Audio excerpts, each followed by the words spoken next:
with nothing further west of it except the Arth Ocean. High cliffs ran to the harbor mouth on both sides, and atop one of those, where every ship running into the harbor had to pass under them, stood the towers of the watchers over the waves. A cage hung over the side of one of the towers, with a man sitting in it despondently, legs dangling through the bars. "Who is that?" Doman asked. Kaban had finally given over sharpening his sword, after Doman had begun to wonder if he meant to shave with it. The Shan-Chan glanced up to where Doman pointed. "Oh, that is the first watcher. Not the one who sat in the chair when we first came, of course. Every time he dies, they choose another, and we put him in the cage." "But why?" Doman demanded. Kaban's grin showed too many teeth. "They watched for the wrong thing, and forgot when they should have been remembering." Doman tore his eyes away from the Shan-Chan. Spray slid down the last real sea swell and into the quieter waters of the harbor. "I do be a trader, and it is none of my business." Balma rose from stone docks up the slopes of the hollow that made the harbor. Doman could not decide whether the dark stone houses made up a goodly-sized town or a small city. Certainly he saw no building in it to rival the smallest palace in Ilion. He guided Spray to a place at one of the docks and wondered, while the crew tied the ship fast, if the Shan-Chan might buy some of the fireworks in his hold. "Hey, fire." "None of my business." To his surprise, Eginin had herself rowed to the dock with her Damani. There was another woman wearing the bracelet this time, with the red panels and forked lightning on her dress, but the Damani was the same sad-faced woman who never looked up unless the other spoke to her. Eginin had Doman and his crew hurried off the ship to sit on the dock under the eyes of a pair of her soldiers. She seemed to think no more were needed, and Doman was not about to argue with her, while others searched Spray under her direction. The Damani was part of the search. Down the dock, a thing appeared. Doman could think of no other way to describe it. A hulking creature with a leathery gray-green hide and a beak of a mouth and a wedge-shaped head. And 3 eyes. It lumbered along beside a man whose armor bore 3 painted eyes, just like those of the creature. The local people, dockmen and sailors in roughly embroidered shirts and long vests to their knees, shied away as the pair passed. But no Shan-Chan gave them a second glance. The man with the beast seemed to be directing it with hand signals. Man and creature turned in among the buildings, leaving Doman staring and his crew muttering to themselves. The 2 Shan-Chan guards sneered at them silently. "No my business," Doman reminded himself. His business was his ship. The air had a familiar smell of salt water and pitch. He shifted uneasily on the stone, hot from the sun, and wondered what the Shan-Chan were searching for. What the Damani was searching for. Wondered what that thing had been. Gulls cried, wheeling above the harbor. He thought of the sounds a caged man might make. It is no my business. Eventually, Eginin led the others back onto the dock. The Shan-Chan captain had something wrapped in a piece of yellow silk, Doman noted warily. Something small enough to carry in one hand, but which she held carefully in both. He got to his feet, slowly for the soldiers' sake, though their eyes held the same contempt Kaban's did. "You see, Captain, I do be only a peaceful trader. Perhaps your people would care to buy some fireworks?" "Perhaps, trader." There was an air of suppressed excitement about her that made him uneasy, and her next words increased the feeling. "You are come with me." She took 2 soldiers to come along, and one of them gave Doman a push to get him started. It was not a rough shove. Doman had seen farmers push a cow in the same way to make it move. Setting his teeth, he followed Eginin. The cobblestone street climbed the slope, leaving the smell of the harbor behind. The slate-roofed houses grew larger and taller as the street climbed. Surprisingly for a town held by invaders, the streets held more local people than Shan-Chan soldiers. Now and again, a curtained palanquin was borne past by bare-chested men. The foremen seemed to be going about their business as if the Shan-Chan were not there, or almost not there. When palanquin or soldier passed, both poor folk, with only a curling line or 2, worked on their dirty clothes, and the richer, with shirts, vests, and dresses covered from shoulder to waist in intricately embroidered patterns, bowed, and remained bent until the Shanshan were gone. They did the same for Doman and his guard. Neither Aginin nor her soldiers so much as glanced at them. Doman realized with a sudden shock that some of the local people they passed wore daggers at their belts, and in a few cases, swords. He was so surprised that he spoke without thinking. Some of them be on your side. Aginin frowned over her shoulder at him, obviously puzzled. Without slowing, she looked at the people and nodded to herself. You mean the swords? They are our people now, trader. They have sworn the oaths. She stopped abruptly, pointing at a tall, heavy-shouldered man with a heavily embroidered vest and a sword swinging on a plain, leather baldric. You! The man halted in mid-step, one foot in the air, and a frightened look suddenly on his face. It was a hard face, but he looked as if he wanted to run. Instead, he turned to her and bowed, hands on knees, eyes fixed on her boots. How may this one serve the captain? He asked in a tight voice. You are a merchant, Aginin said. You have sworn the oaths? Yes, captain, yes. He did not take his eyes from her feet. What do you tell people when you take your wagons inland? That they must obey the forerunners, captain. Await the return and serve those who come home. And do you never think to use that sword against us? The man's hands went white-knuckled, gripping his knees, and there was suddenly sweat in his voice. I have sworn the oaths, captain. I obey, await, and serve. Yes. He's not too bad. Turning to Doman. There's no reason to forbid them weapons. There must be trade, and merchants must protect themselves from bandits. We allow the people to come and go as they will, so long as they obey, await, and serve. Their forefathers broke their oaths, but these have learned better. She started back up the hill, and the soldiers pushed Doman after her. He looked back at the merchant. The man stayed bent as he was, till Aginin was 10 paces up the street. Then he straightened and hurried the other way, leaping down the sloping street. Aginin and his guards did not look around either when a mounted Shanshan troop passed them, climbing the street.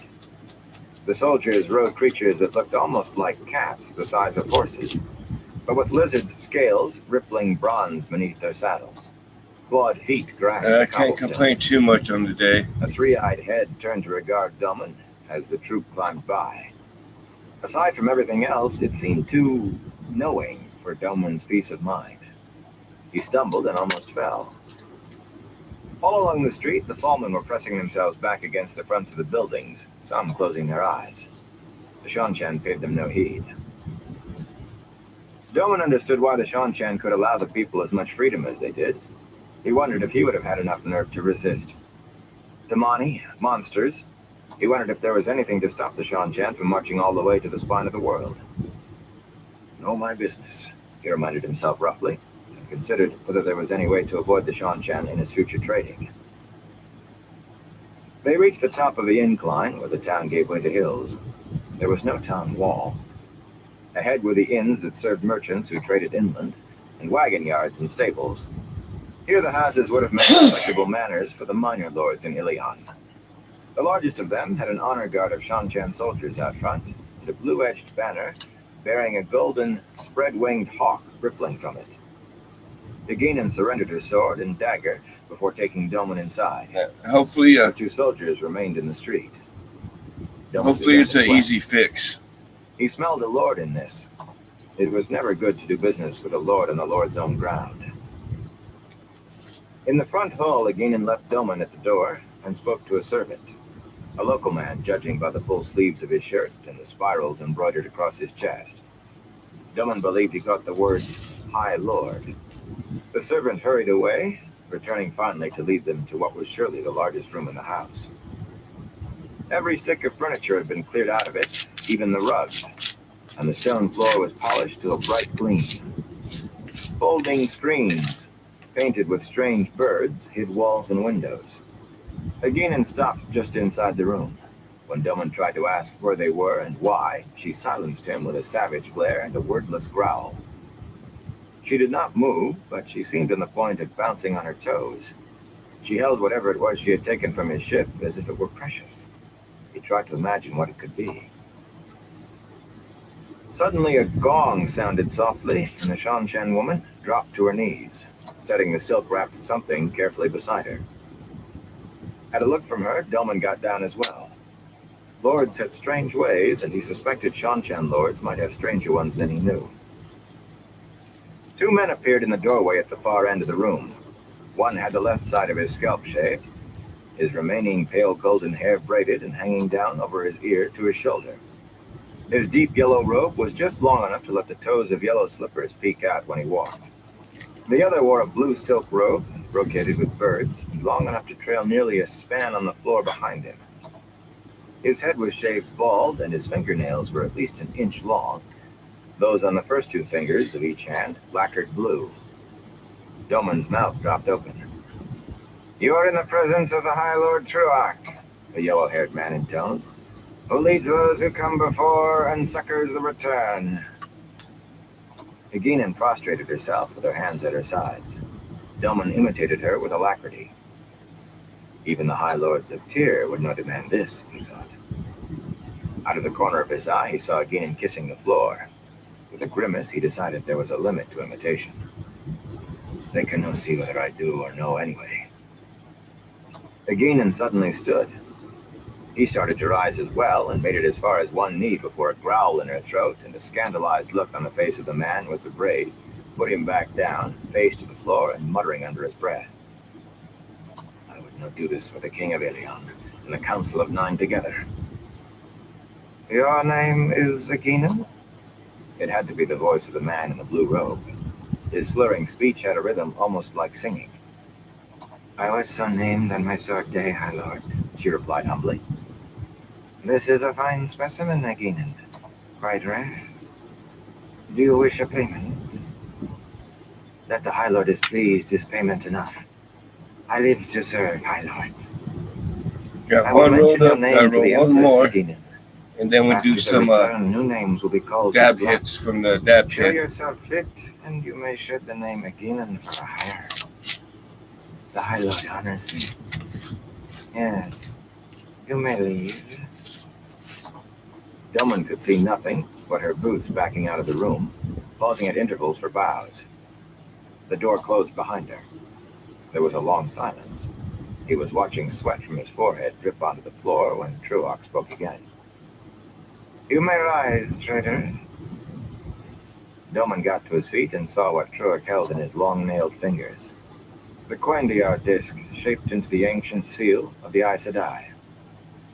Remembering Eginin's reaction when he mentioned Aes Sedai, Delman began to sweat in earnest. There was no animosity in the High Lord's dark eyes, only a slight curiosity. But Delman did not trust lords. "Do you know what this is, traitor?" "No, High Lord." Delman's reply was as steady as a rock. No traitor lasted long who could not lie with a straight face and an easy voice. "And yet you keep it in a secret place." "I do collect old things, High Lord, from times past. There do be those who would steal such, did they lay easy to hand." Turok regarded the black and white disc for a moment. "This is Quendiar, traitor. Do you know that name? And older than you perhaps know. Come with me." Delman followed the man cautiously, feeling a little more sure of himself. With any lord of the lands he knew, if guards were going to be summoned, they already would have been. But the little he had seen of Shanshan told him they did not do things as other men did. He schooled his face to stillness. He was led into another room. He thought the furniture here had to have been brought by Turok. It seemed to be made of curves, with no straight lines at all, and the wood was polished to bring out strange graining. There was one chair on a silken carpet woven in birds and flowers, and one large cabinet made in a circle. Folding screens made new walls. The man with the braid opened the doors of the cabinet to reveal shelves, holding an odd assortment of figurines, cups, bowls, vases, 50 different things, no two alike in size or shape. Delman's breath caught as Turok carefully set the disc beside its exact twin. "Quendiar," Turok said. "That is what I collect, traitor. Only the Empress herself has a finer collection." Doman's eyes almost popped out of his head. If everything on those shelves was truly Quendia, it was enough to buy a kingdom, or at least to found a great house. Even a king might beggar himself to buy so much of it, if he even knew where to find so much. He put on a smile. "High Lord, please accept this piece as a gift." He did not want to let it go, but that was better than angering this Shanchan. Maybe the Dark Friends will chase him now. "I do be but a simple trader. I only want to trade. Let me sail, and I do promise that..." Turok's expression never changed, but the man with the braid cut Doman off with a snapped, "Unshaven dog! You speak of giving the High Lord what Captain Eginin has already given. You bargain as if the High Lord were a merchant. You will be flayed alive over 9 days, dog, and..." The barest motion of Turok's fingers silenced him. "I cannot allow you to leave me, trader," the High Lord said. "In this shadowed land of oath-breakers, I find none who can converse with a man of sensibilities. But you are a collector. Perhaps your conversation will be interesting." He took the chair, lolling back in its curves to study Doman. Doman put on what he hoped was an ingratiating smile. "High Lord, I do be a simple trader, a simple man. I do not have the way of talking with great lords." The man with the braid glared at him, but Turok seemed not to hear. From behind one of the screens, a slim, pretty young woman appeared on quick feet to kneel beside the High Lord, offering a lacquered tray bearing a single cup, thin and handleless, of some steaming black liquid. Her dark, round face was vaguely reminiscent of the sea folk. Turok took the cup carefully in his long-nailed fingers, never looking at the young woman, and inhaled the fumes. Doman took one look at the girl and pulled his eyes away with a strangled gasp. Her white silk robe was embroidered with flowers, but so sheer he could see right through it. And there was nothing beneath but her own slimness. "The aroma of calf," Turok said, "is almost as enjoyable as the flavor. Now, trader, I have learned that Quendia is even more rare here than in Shanchan. Tell me how a simple trader came to possess a piece." He sipped his cough and waited. Doman took a deep breath and set about trying to lie his way out of Thalma. Chapter 30. Deus de Mar. In the room shared by Huron and Loyal, Rand peered through the window at the ordered lines and terraces of Carien, the stone buildings and slate roofs. He could not see the Illuminator's chapter house. Even if huge towers and great lords' houses had not been in the way, the city walls would have prevented it. The Illuminators were on everyone's tongues in the city, even now, days after the night when they had lofted only one night flower into the sky, and that early. A dozen different versions of the scandal were being told, discounting minor variations, but none close to the truth. Rand turned away. He hoped no one had been hurt in the fire, but the Illuminators had not so far admitted there had been a fire. They were a close-mouthed lot about what went on inside their chapter house. "I will take the next watch," he told Huron, "as soon as I come back." "There is no need, my lord." Huron bowed as deeply as any Carienan. "I can keep watch. Truly, my lord need not trouble himself." Rand drew a deep breath and exchanged looks with Loyal. The Ogier only shrugged. The sniffer was growing more formal every day they remained in Carien. The Ogier simply commented that humans often acted oddly. "Huron," Rand said, "you used to call me Lord Rand, and you used not to bow every time I looked at you." "I want him to unbend and call me Lord Rand again," he thought with amazement. "Lord Rand? Light, we have to get out of here before I start wanting him to bow. Will you please sit down? You make me tired looking at you." Huron stood with his back stiff, yet appeared ready to leap to perform any task Rand might request. He neither sat down nor relaxed now. "It wouldn't be proper, my lord. We have to show these Carrigan, and we know how to be every bit as proper as..." "Will you stop saying that?" Rand shouted. "As you wish, my lord." It was an effort for Rand not to sigh again. "Huron, I'm sorry. I should not have shouted at you. It's your right, my lord, Buren said simply. If I don't do the way you want, it's your right to shout. Rand stepped toward the sniffer with the intention of grabbing the man's collar and shaking him. A knock on the connecting door to Rand's room froze them all, but Rand was pleased to see that Buren did not wait to ask permission before picking up his sword. The heron-marked blade was at Rand's waist. Going out, he touched its hilt.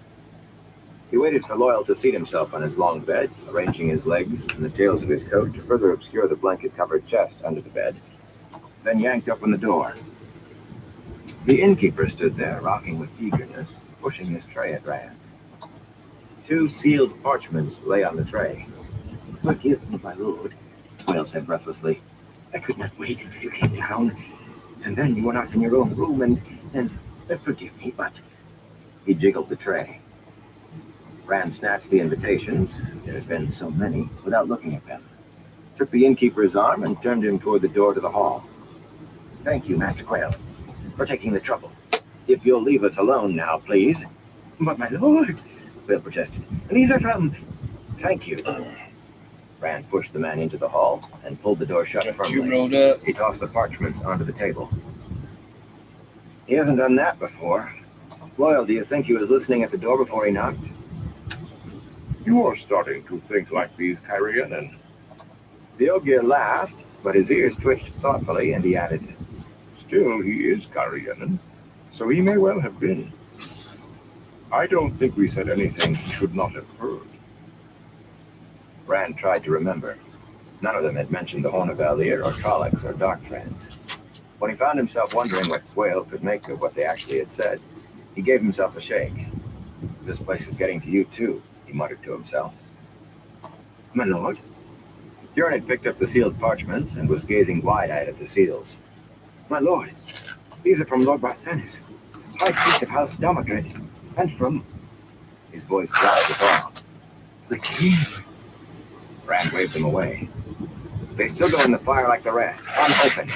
But my lord! Buren, Rand said patiently, you and Loyal between you have explained this great game to me. If I go wherever it is they've invited me, the Kyrianen will read something into it and think I am part of somebody's plot. If I don't go, they'll read something into that.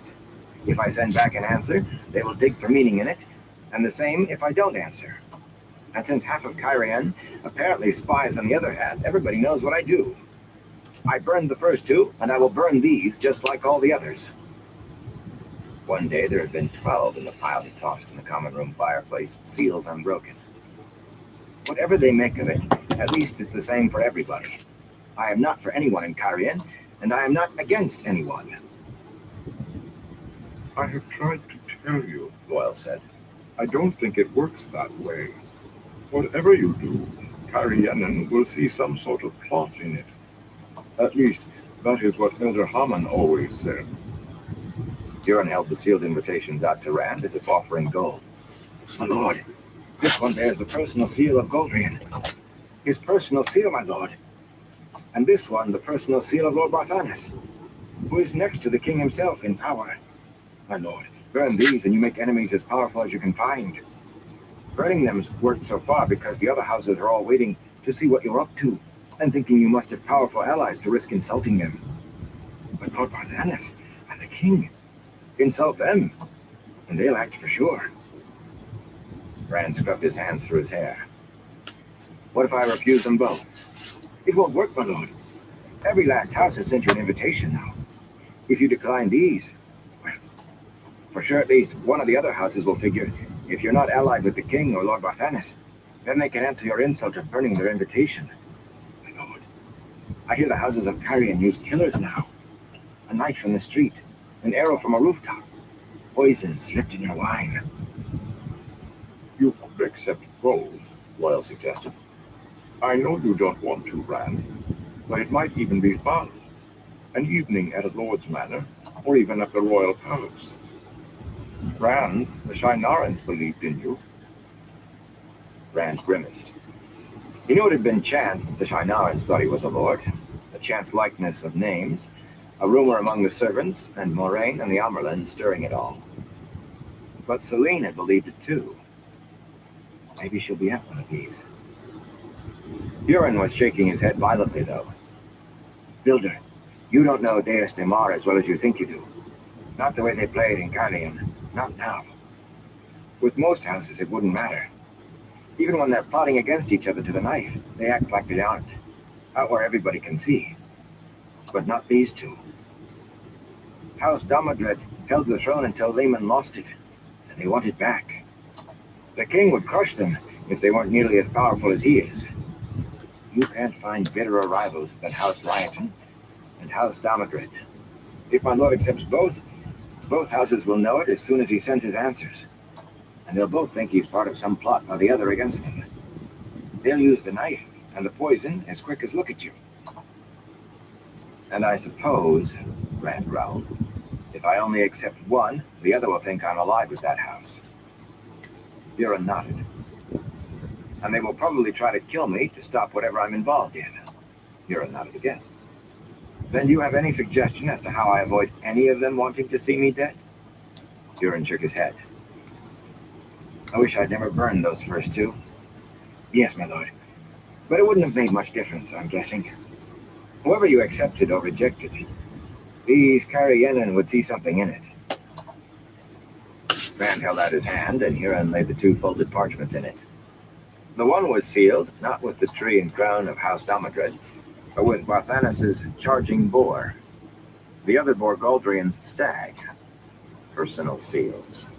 Apparently, he had managed to rouse interest in the highest orders by doing nothing at all. These people are crazy, he said, trying to think of a way out of this. Yes, my lord.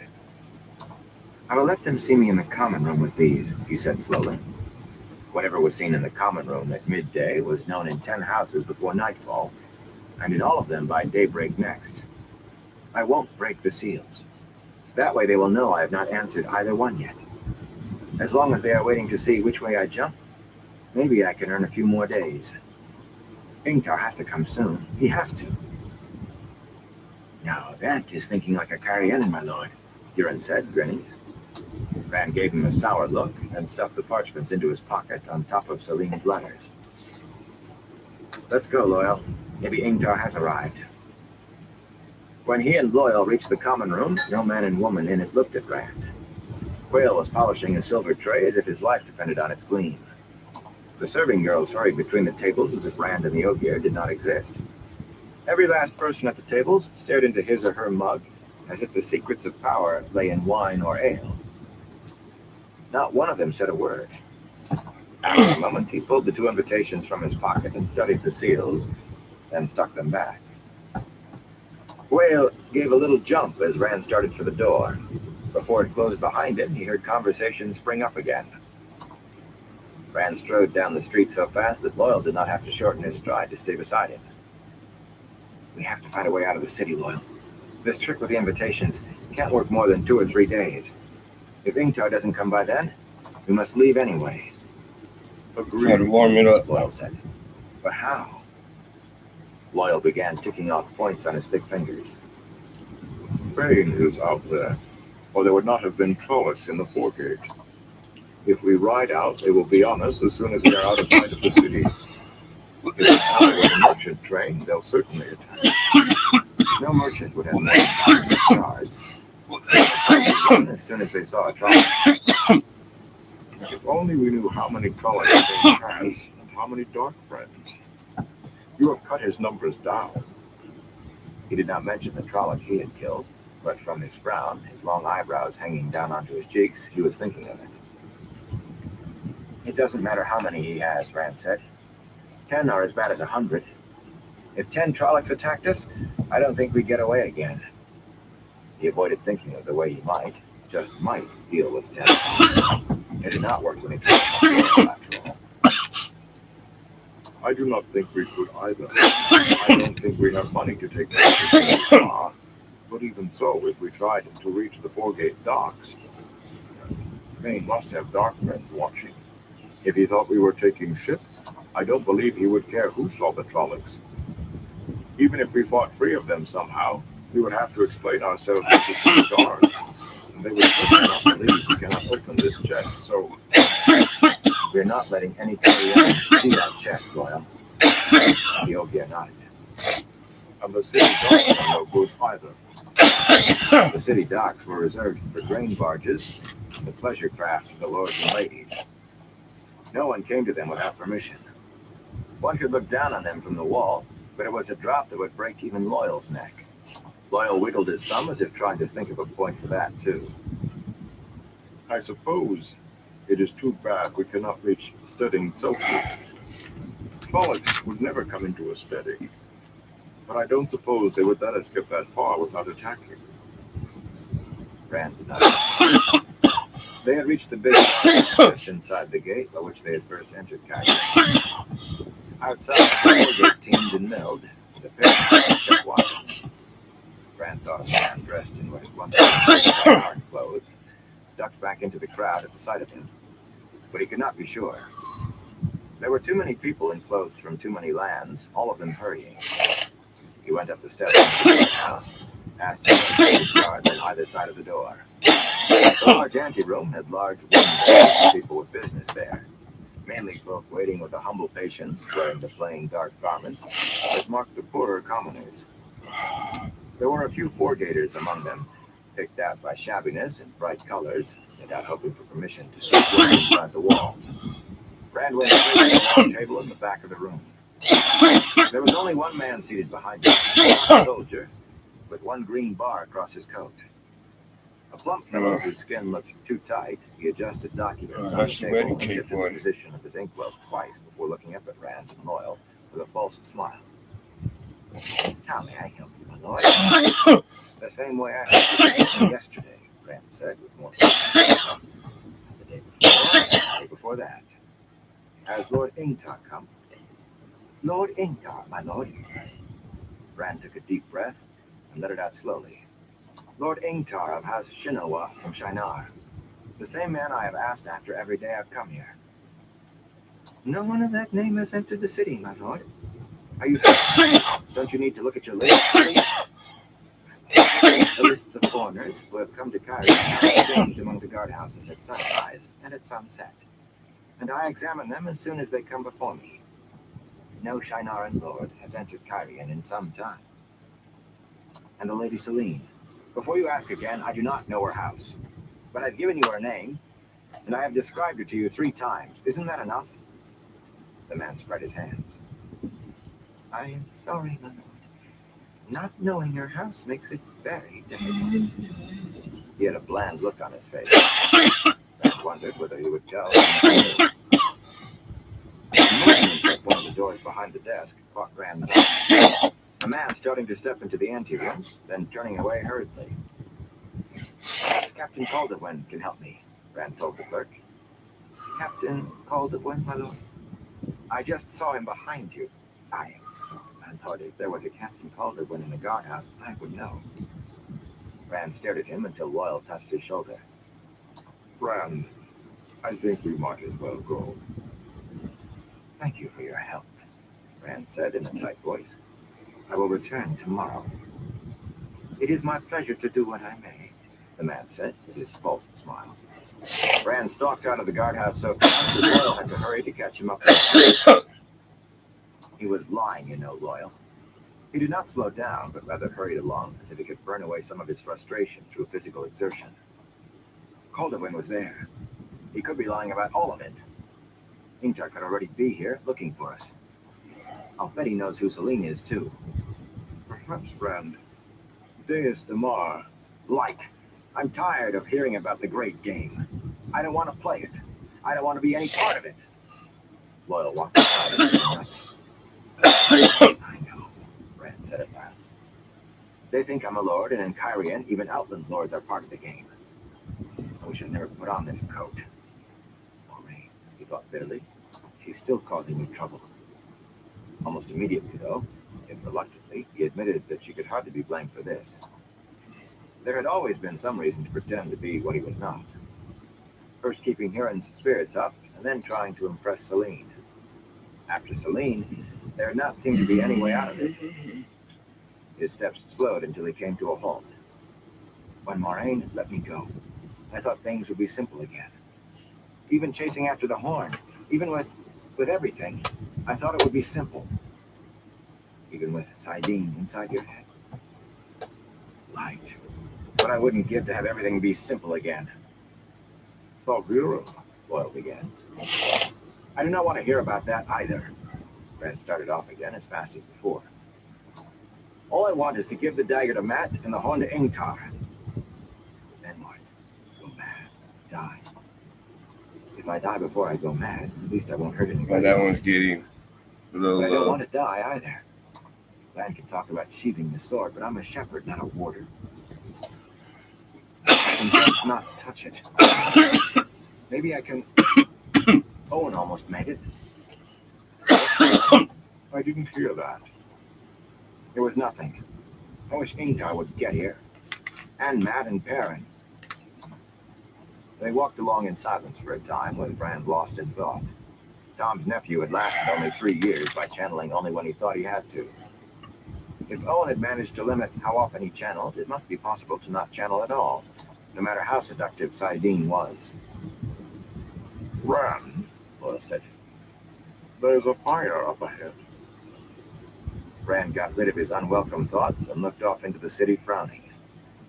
A thick column of black smoke billowed up above the rooftops. He could not see what lay at the base of it, but it was too close to the inn. Dark friends, he said, staring at the smoke. Trollocs can't come inside the walls without being seen, but dark friends... Kieran! He broke into a run, Loyal easily keeping pace beside him.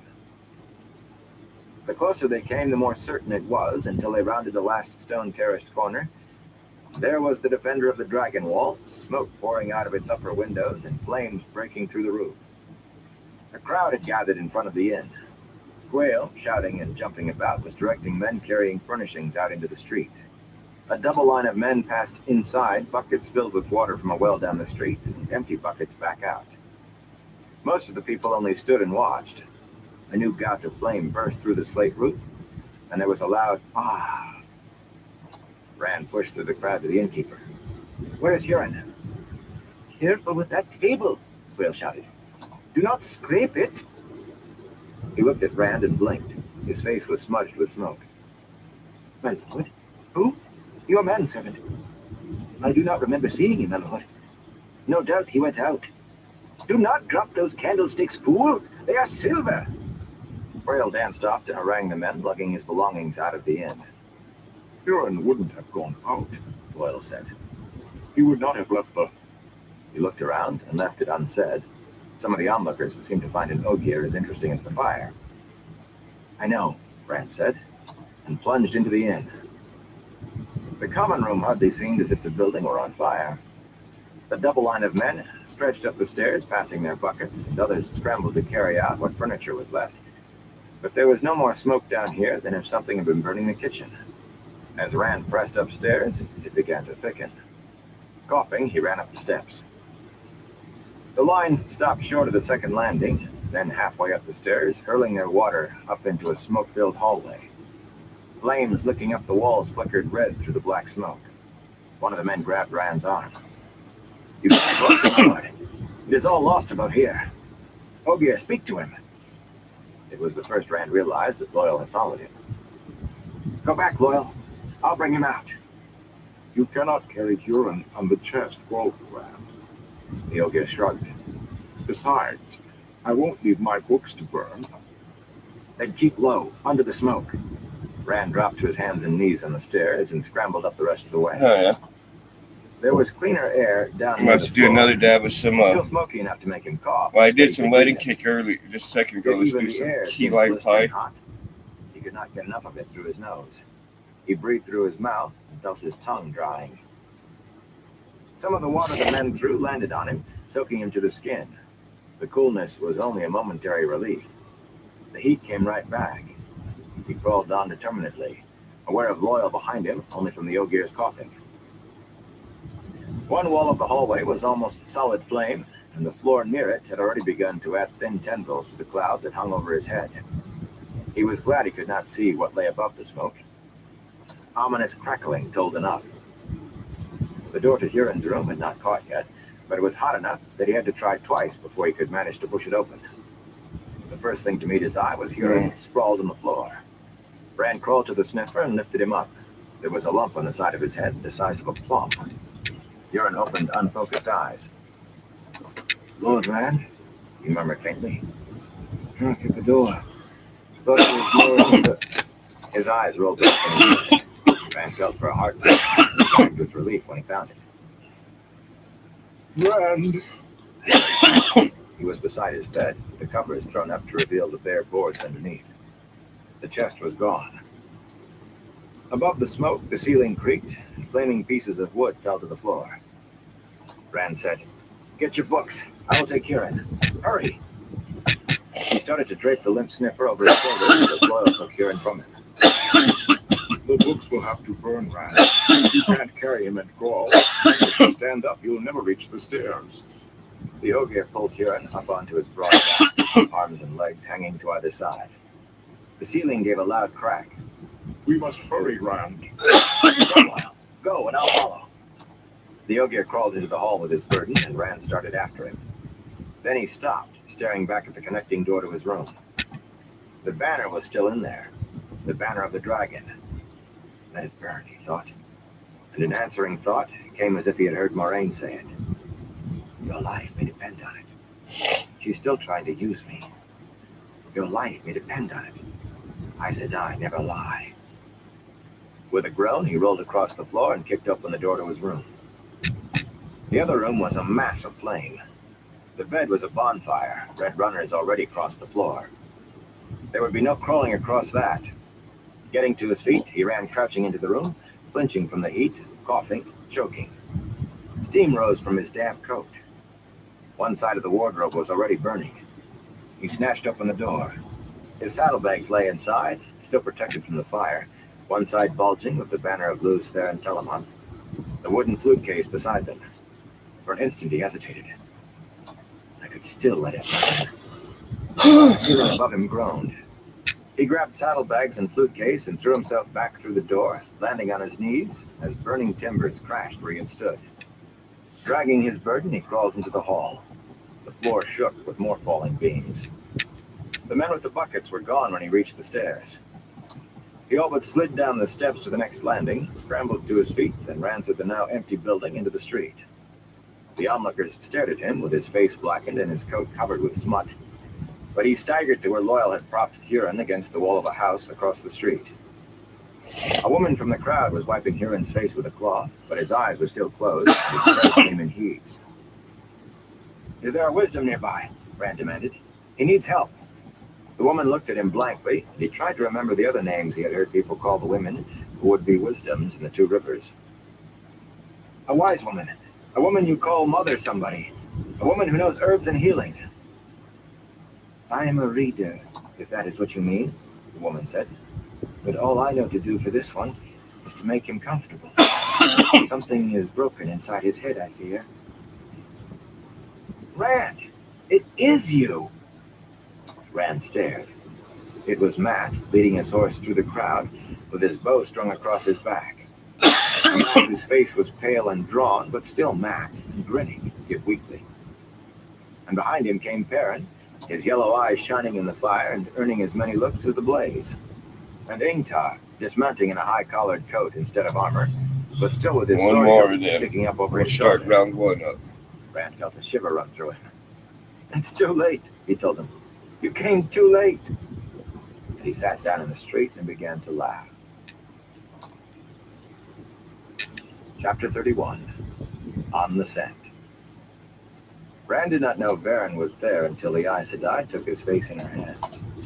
For a moment he could see words in her face, perhaps even fear. And then suddenly he felt as if he had been doused with cold water. Not the rush, but the tingle. He gave one abrupt shudder and stopped laughing. She left him to crouch over Huron. The reader watched her carefully. So did Rand. What is she doing here? As if I didn't know. Where did you go? Matt demanded hoarsely. You all just disappeared. And now you're in Cairhien ahead of us. Loyal?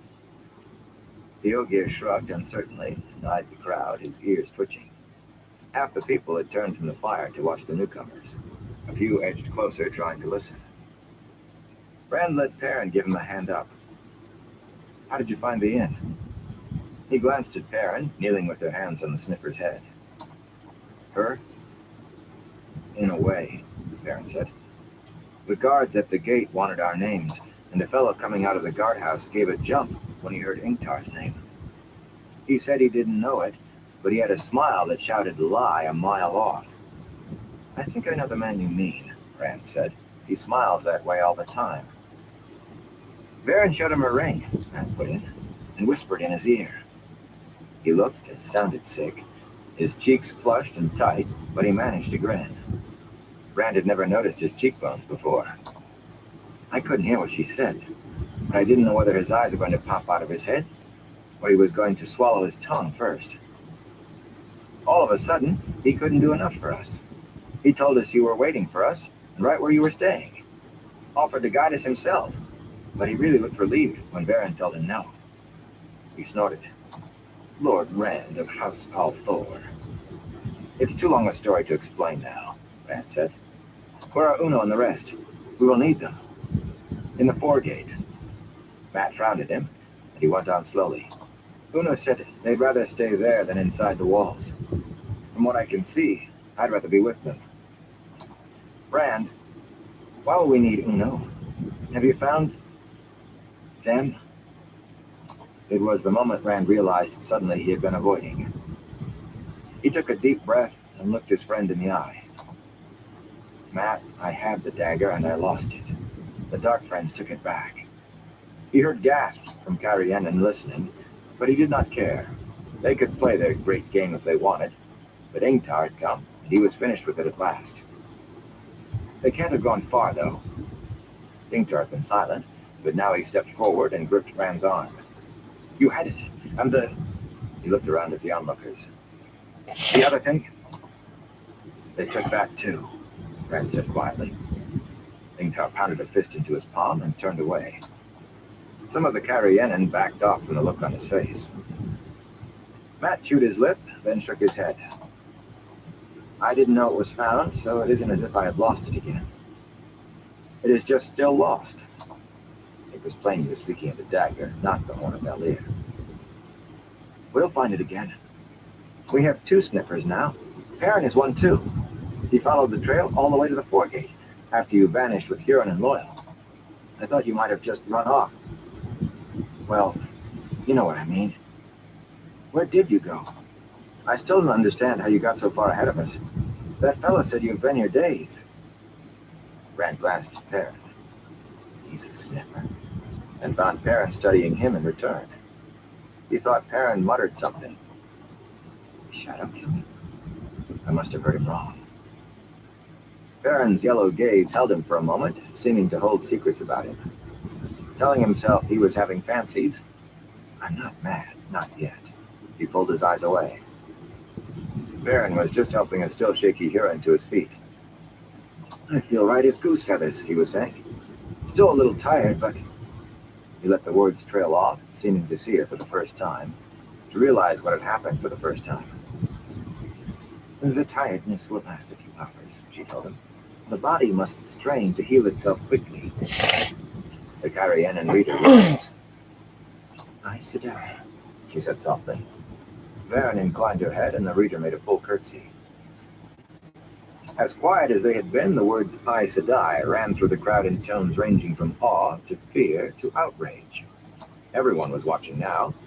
Not even Quayle gave any attention to his own burning in, and Bran thought a little caution might not be amiss after all. It's the roachweed, but... Do you have rooms yet? He asked.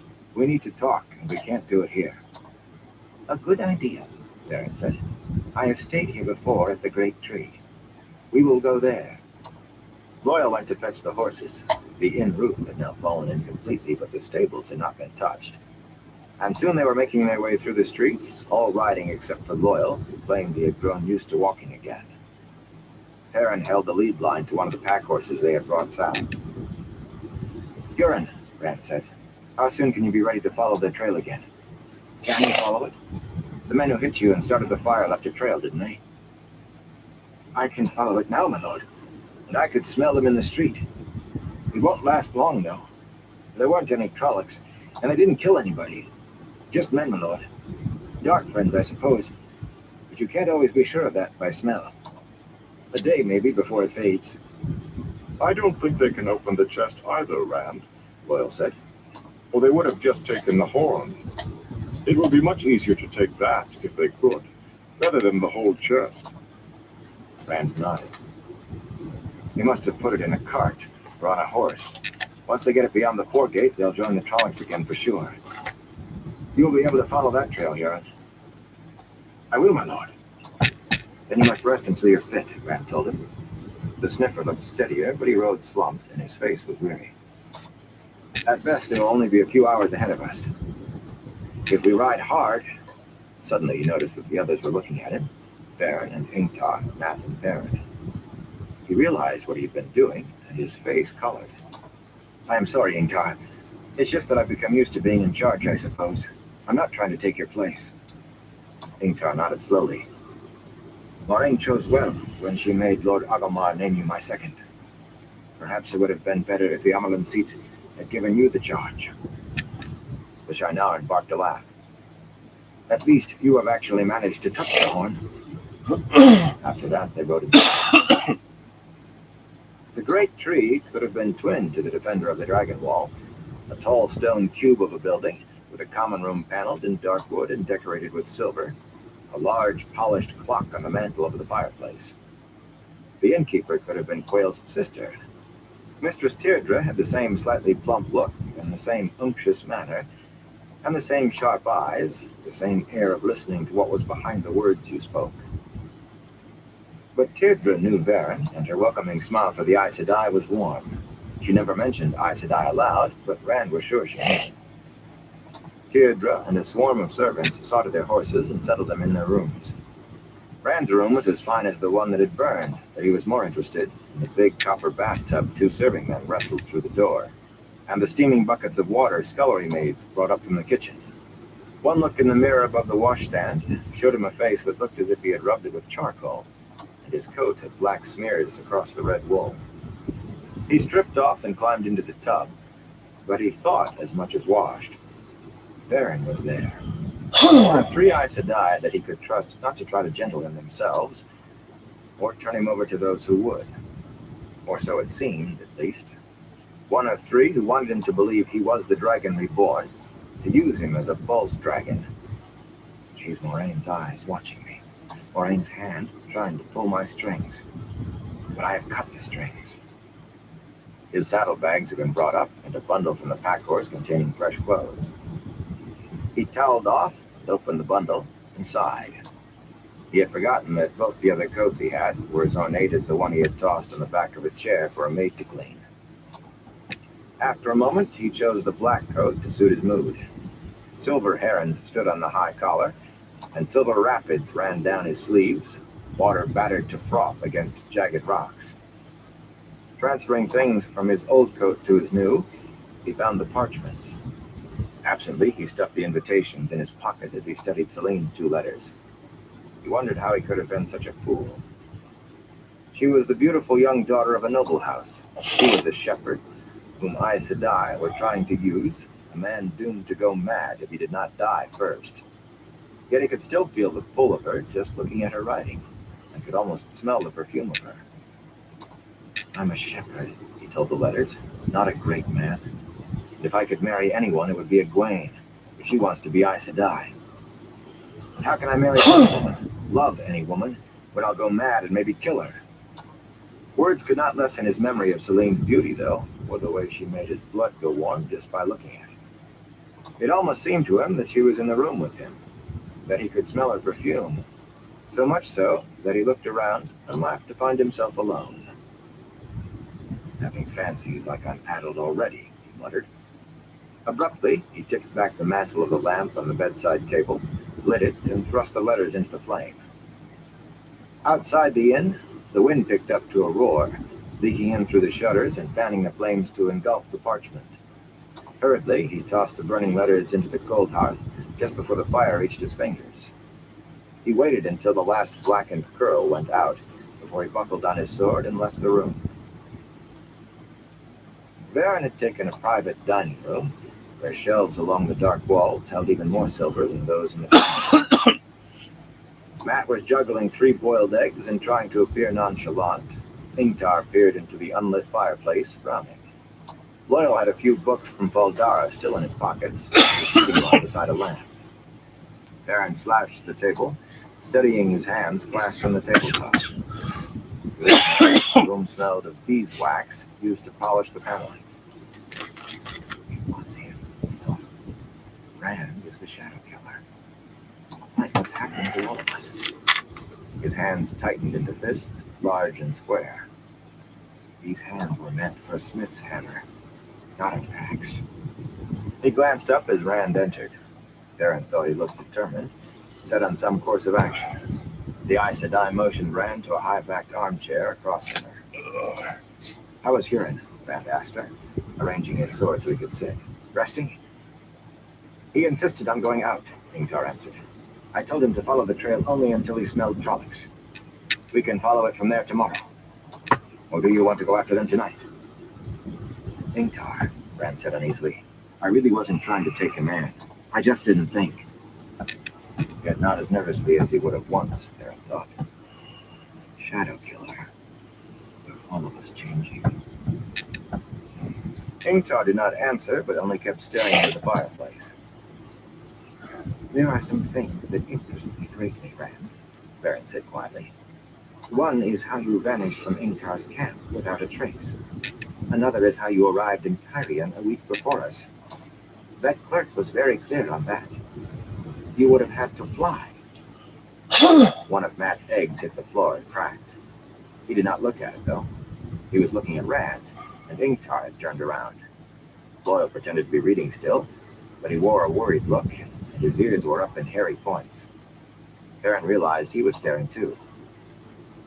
Well, he did not fly, he said. I don't see any wings. Maybe he has more important things to tell us. Baron shifted her attention to him just for a moment. He managed to meet her eyes, but he was the first to look away. Aes Sedai. Light. Why were we ever fools enough to follow an Aes Sedai? Rand gave him a grateful look too, and Baron grinned at him. He was not the old Rand. He seemed to have grown into that fancy coat. It was now. But he was still the boy Baron had grown up with. Shadow Killer. The man the wolves hold in awe. A man who can channel. I don't mind, Rand said, and told his tale simply. Baron found himself gaping. Portal stones? Other worlds where the land seemed to shift? Huron following the trail of where the Dark Friends would be? And a beautiful woman in distress, just like one in a Gleeman's tale. Matt gave a soft, wondering whistle. And she brought you back? By one of these stones? Rand hesitated for a second. She must have, he said. So you see, that's how he got so far ahead of you. When Thane came, Loyal and I managed to steal back the Horn of Valir in the night, and we rode on to Kyrian because I didn't think we could make it past them once they were roused. And I knew Ingtar would keep coming south after them and reach Kyrian eventually. Rand looked at him, eyes narrowed, and realized he had spoken the name aloud. Apparently not loud enough for anyone else to hear, though. No one else glanced at him. He found himself wanting to tell Rand about the wolves. I know about you. It's only fair you know my secret, too. But Varen was there. He could not say it in front of her. Interesting, the Aes Sedai said, a thoughtful expression on her face. I would very much like to meet this girl. If she can use a portal stone. Even that name is not very widely known.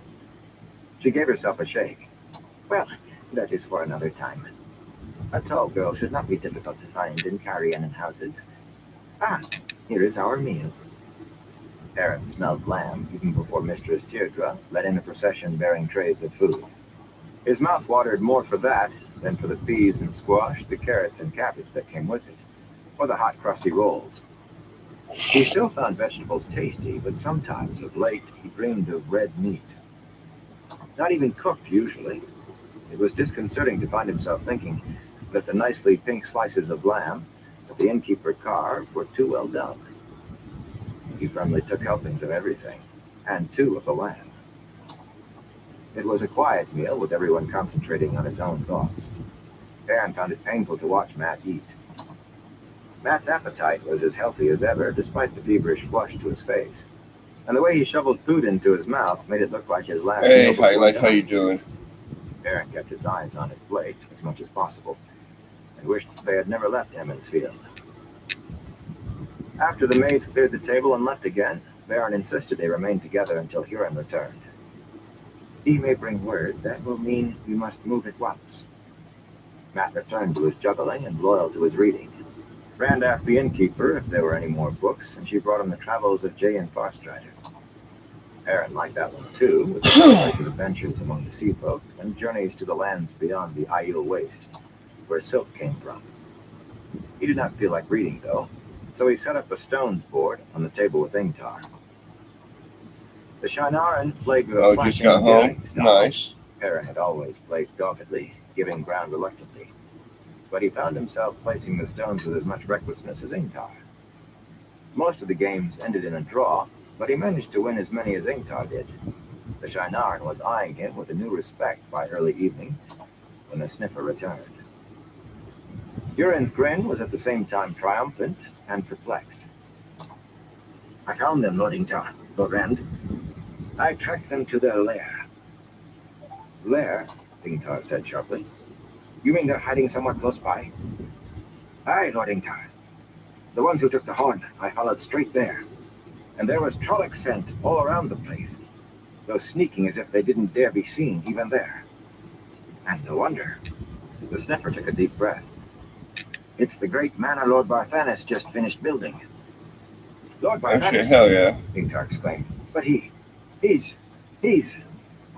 There are dark friends among the high as well as the low, Barrett said smoothly. The mighty give their souls to the shadow as often as the weak. Ingtar scowled, as he did not want to think of that. There's guards, Huron went on. We'll not get in with 20 men, not and get out again. 100 could do it, but 2 would be better. That's what I think, my lord. What about the king? Matt demanded. If Barthanes is a dark friend, the king will help us. I am quite sure, Barrett said dryly, that Galdry and Rioton would move against Barthanes Damandred on the rumor that Barthanes is a dark friend, and glad of the excuse. I am also quite sure Galdrian would never let the Horn of Valir out of his grasp once he had it. He would bring it out on feast days to show the people and tell them how great and mighty Kyrian is, and no one would ever see it else. Aaron blinked with shock. But the Horn of Valir has to be there when the last battle is fought. He couldn't just keep it. I know little of Carienin, Ingtar told him, but I've heard enough of Galdrian. He would feast us and thank us for the glory we had brought to Carien. He would stuff our pockets with gold and heap honors on our heads. And if we tried to leave with the horn, he'd cut our honored heads off without pausing to take a breath. Baron ran a hand through his hair. The more he found out about kings, the less he liked them. What about the dagger? Matt asked diffidently. He wouldn't want that, would he? Ingtar glared at him, and he shifted uncomfortably. I know the horn is important, but I'm not going to be fighting in the last battle. That dagger... Baron rested her hands on the arms of the chair. Galdrian shall not have it either. What we need is some way inside Barthanes' manor house. If we can only find the horn, we may also find a way to take it back. Yes, Matt, and the dagger. Once it is known that an Aes Sedai is in the city, I usually avoid these things, but if I let slip to Teardra that I would like to see Barthanes' new manor, I should have an invitation in a day or 2. It should not be difficult to bring at least some of the rest of you. What is it, Huron? The sniffer had been watching anxiously on his heels when she mentioned an invitation. Lord Rand already has one, from Lord Barthanes. Baron stared at Rand, and he was not the only one. Rand pulled 2 sealed parchments from his coat pocket and handed them to the Aes Sedai without a word. Ingtar came to look wonderingly over her shoulder at the seals. Barthanes and... Rand, how did you come by these? What have you been doing? Nothing, Rand said. I haven't done anything. They just sent them to me. Ingtar let out a long breath. Matt's mouth was hanging open. Well, they did just send him, Rand said quietly. There was a dignity to him that Perrin did not remember. Rand was looking at the Aes Sedai and the Shanaran Lord as equals. Perrin shook his head. You are fitting that coat. We're all changing. Lord Rand burned all the Perrin said. Every day they came, and every day he burned them. Until these, of course. Every day from mightier houses. He sounded proud. The wheel of time weaves us all into the pattern as it wills, Perrin said, looking at the parchments. But sometimes it provides what we need before we know we need it. Casually, she crumpled the king's invitation and tossed it into the fireplace where it lay white on the cold logs. Breaking the other seal with her thumb, she read. Yes, this will do very well. How can I go? Rand asked her. They will know I'm no lord. I'm a shepherd and a farmer. Ingtar looked skeptical. I am, Ingtar. I told you I am. Ingtar shrugged. He still did not look convinced. Euron stared at Rand with flat disbelief. Burn me, Euron thought. If I didn't know it, I wouldn't believe it either. Matt was watching Rand with his head tilted, frowning as if looking at something he had never seen before. He sees it too now. You can do it, Rand, Euron said. You can. It will help, Euron said, if you don't tell everyone what you are not. People see what they expect to see. Beyond that, look them in the eye and speak firmly. The way you have been talking to me, she added dryly. His cheeks colored, but he did not drop his eyes. It doesn't matter what you say. They will attribute anything out of place to your being an outlander. It will also help if you remember the way you behaved before the Amarlin. If you are that arrogant, they will believe you are a lord if you wear rags. Matt snickered. Rand threw up his hands. All right, I'll do it. But I still think they will know 5 minutes after I open my mouth. When? Barthanes has asked you for 5 different dates, and one is tomorrow night. Tomorrow? Ingtar exploded. The horn could be 50 miles downriver by tomorrow night, or... Baron cut him off. Uno and your soldiers can watch the matter. If they try to take the horn anywhere, we can easily follow, and perhaps retrieve it more easily than inside Barthanes' walls. Perhaps so, Ingtar agreed grudgingly. I just do not like to wait, now that the horn is almost in my hands. I will have it. I must. Euron stared at him. But Lord Ingtar, that isn't the way. What happens, happens, and what is meant to be will. Ingtar's glare cut him off, though he still muttered under his breath. It isn't the way. Talking it must. Ingtar turned back to Baron stiffly. Baron said Carianan are very strict in their protocol.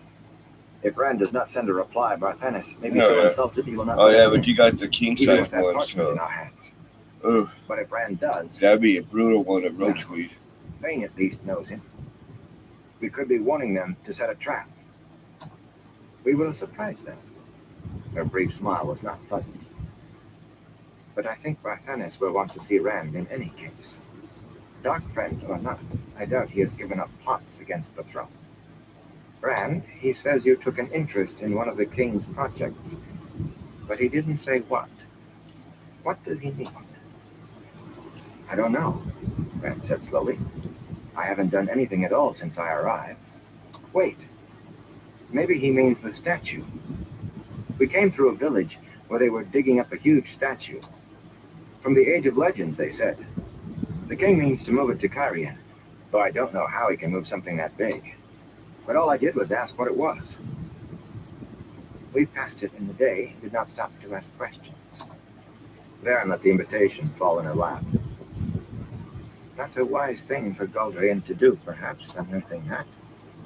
Not that there is any real danger, but it is never wise for those who don't know what they are doing to meddle with things from the Age of Legend.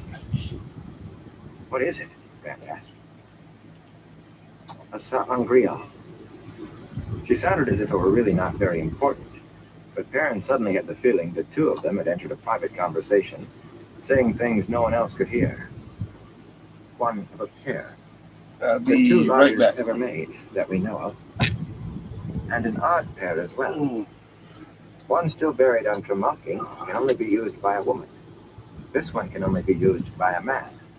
They were made during the War of the Powers to be a weapon.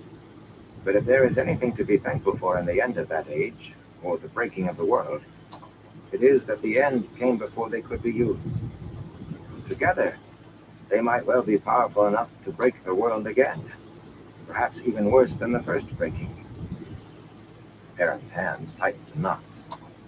He avoided looking directly at Rand, but even from the corner of his eye, he could see a whiteness around Rand's mouth. He thought Rand might be afraid, and he did not blame him a bit. Ingtar looked shaken, as well he might. That thing should be buried again, and as deeply as they can pile dirt and stone. What would have happened if Loghain had found it? Or any wretched man who can channel, let alone one claiming he's the Dragon Reborn? Baron Sedai, you must warn Goldreen what he's doing. What? Oh, there is no need for that, I think. The two must be used in unison to handle enough of the one power to break the world. That was the way in the Age of Legends.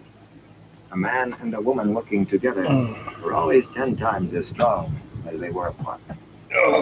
And what Aes Sedai today would aid a man in channeling? One by itself is powerful enough, but I can think of a few women strong enough to survive the blows with the one on Tremalking. The Amerlin, of course, Moraine, and Elida.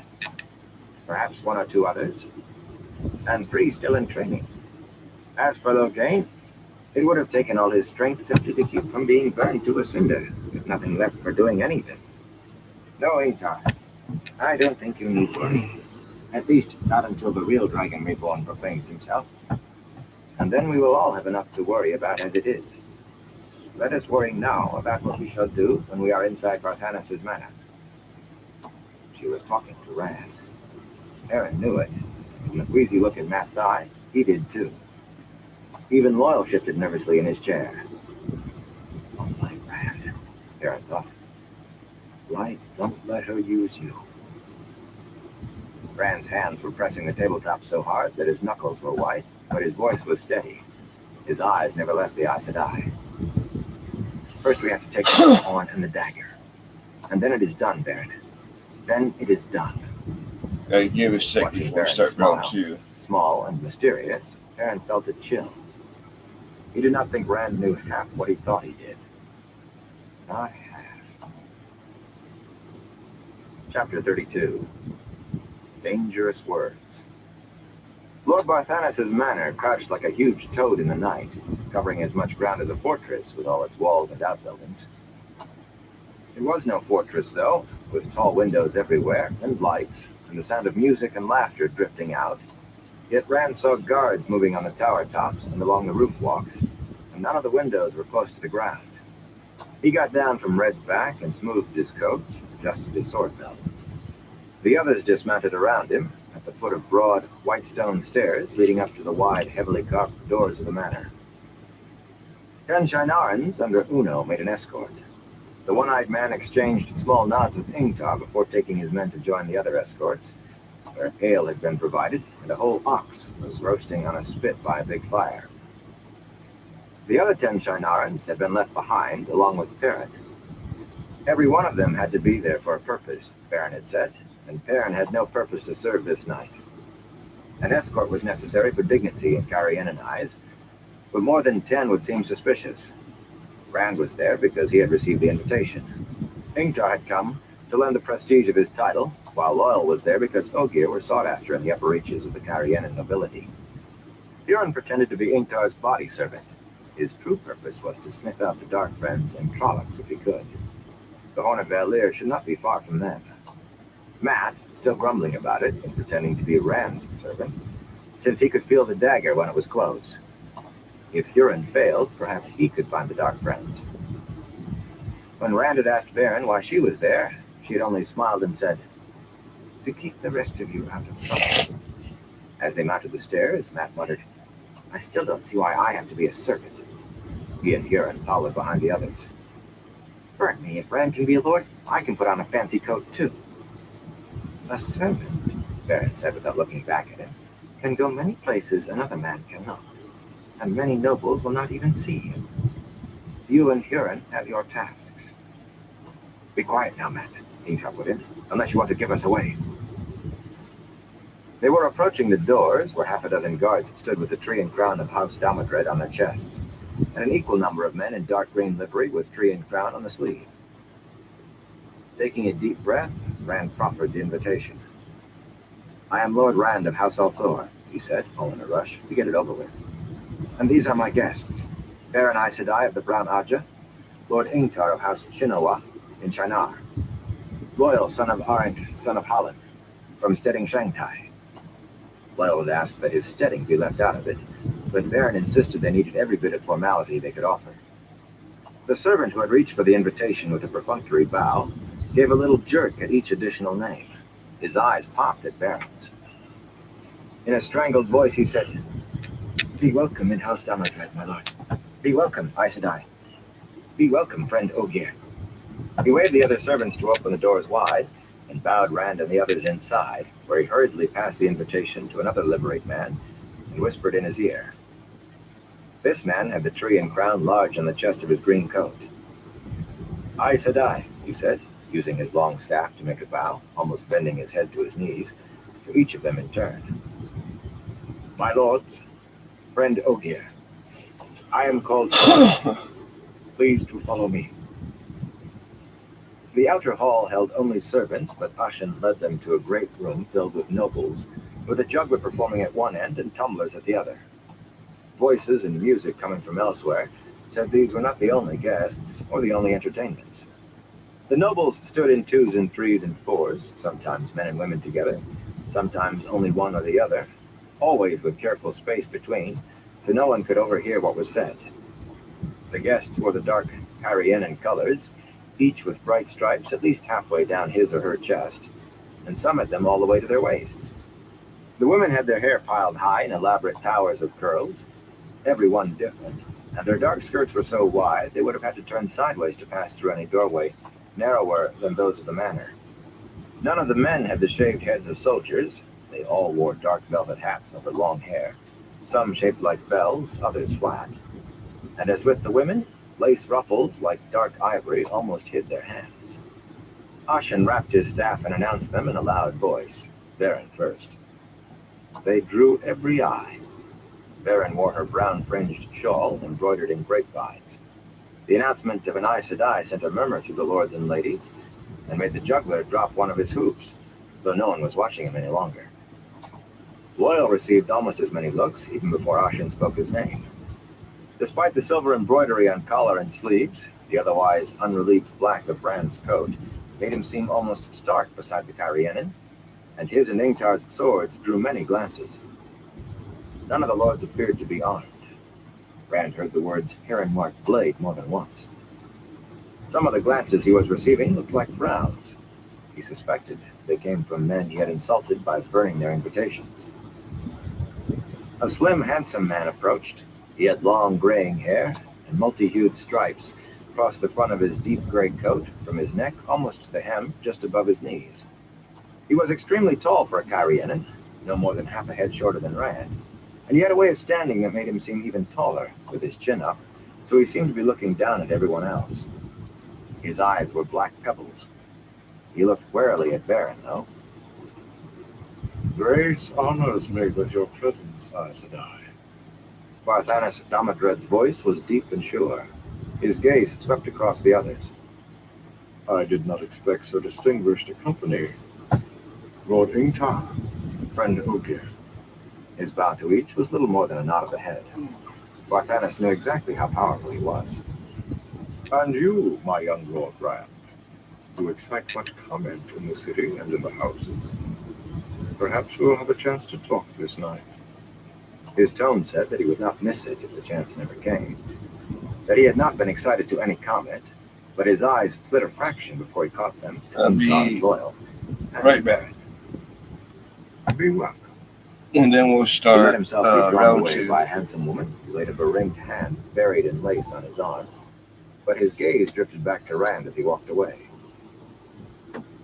The murmur of conversation picked up once more, and the juggler spun his hoops again in a narrow loop that almost reached the worked plaster ceiling, a good 4 spans up. The tumblers had never stopped. A woman leaped into the air from the cupped hands of one of her compatriots, her oiled skin shining in the light of 100 lamps as she spun and landed on her feet on the hands of a man who was already standing atop another's shoulders. He lifted her up on outstretched arms as the man below raised him in the same way, and she spread her arms as if for applause. None of the Carienans seemed to notice. Baron and Ingtar drifted into the crowd. The Shinaran received a few wary looks.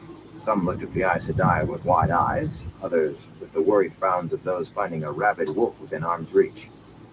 The latter came from men more often than women, and some of the women spoke to her. Rand realized that Matt and Huron had already disappeared to the kitchens, where all the servants who had come with the guests would be gathering until sent for. He hoped they would not have trouble sneaking away. Boyle bent down to speak for his ear alone. Rand, there is a way gate nearby. I can feel it. You mean this was an Ogier grove? Rand said softly, and Boyle nodded. Steading Tsopu had not been found again when it was planted. For the Ogier who helped build Alkair Ra Bianalan would not have needed a grove to remind them of the steading. This was all forest when I came through Cairhien before, and belonged to the king. Barthanes probably took it away in some pot. Rand looked around the room nervously. Everyone was still talking, but more than a few were watching the Ogier and him. He could not see Ingtar. Baron stood at the center of a knot of women. I wish we could stay together. Varen says not.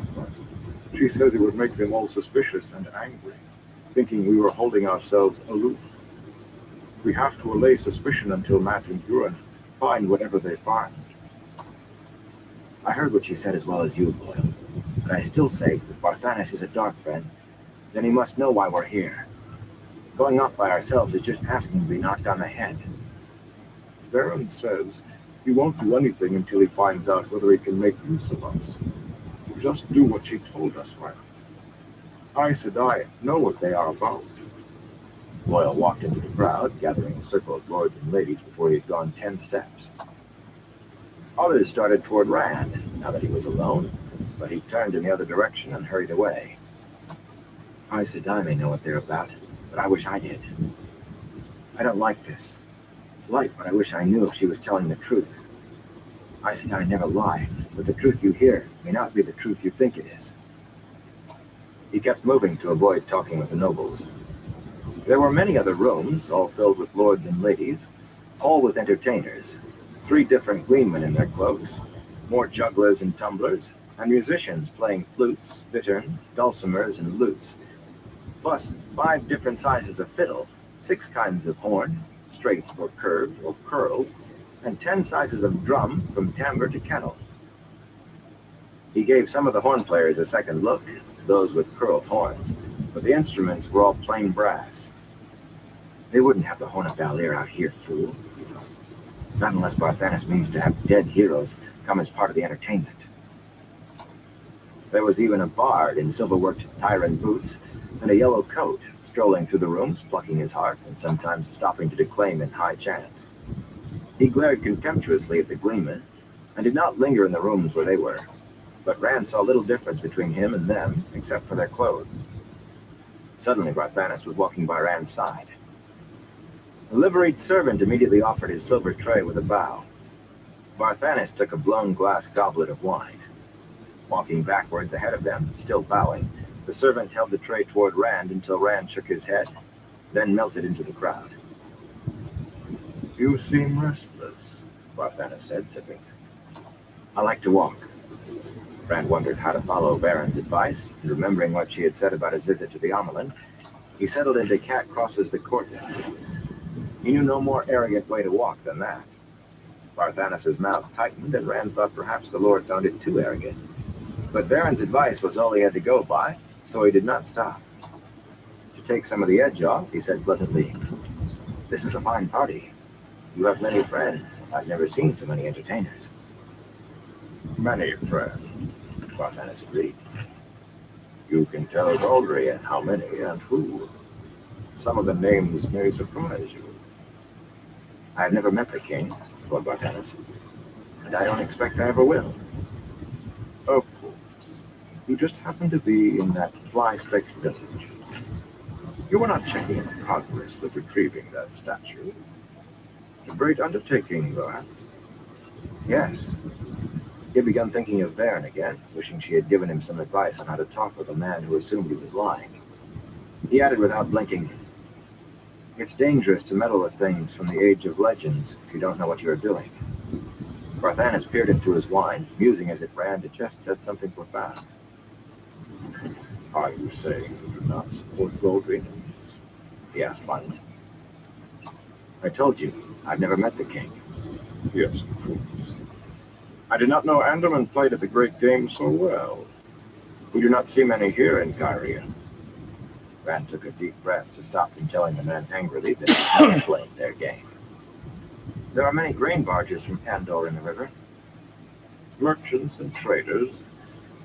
Who notices such as They as well notice the beetles on the leaves. Barthanus's voice carried equal contempt for both beetles and merchants.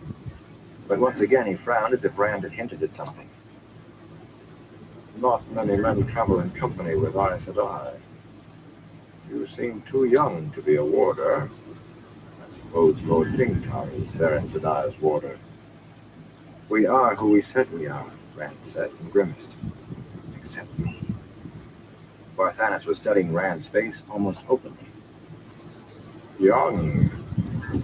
Young to carry a heron-marked blade. I am less than a year old, Rand said automatically, and immediately wished he had it back. It sounded foolish to his ear, but Varen had said act as he had with the Amerlin seat. That was the answer Lan had given him. A borderman considered the day he was given his sword to be his name day. So, an Anderman, and yet borderland trained. Or is it warder trained?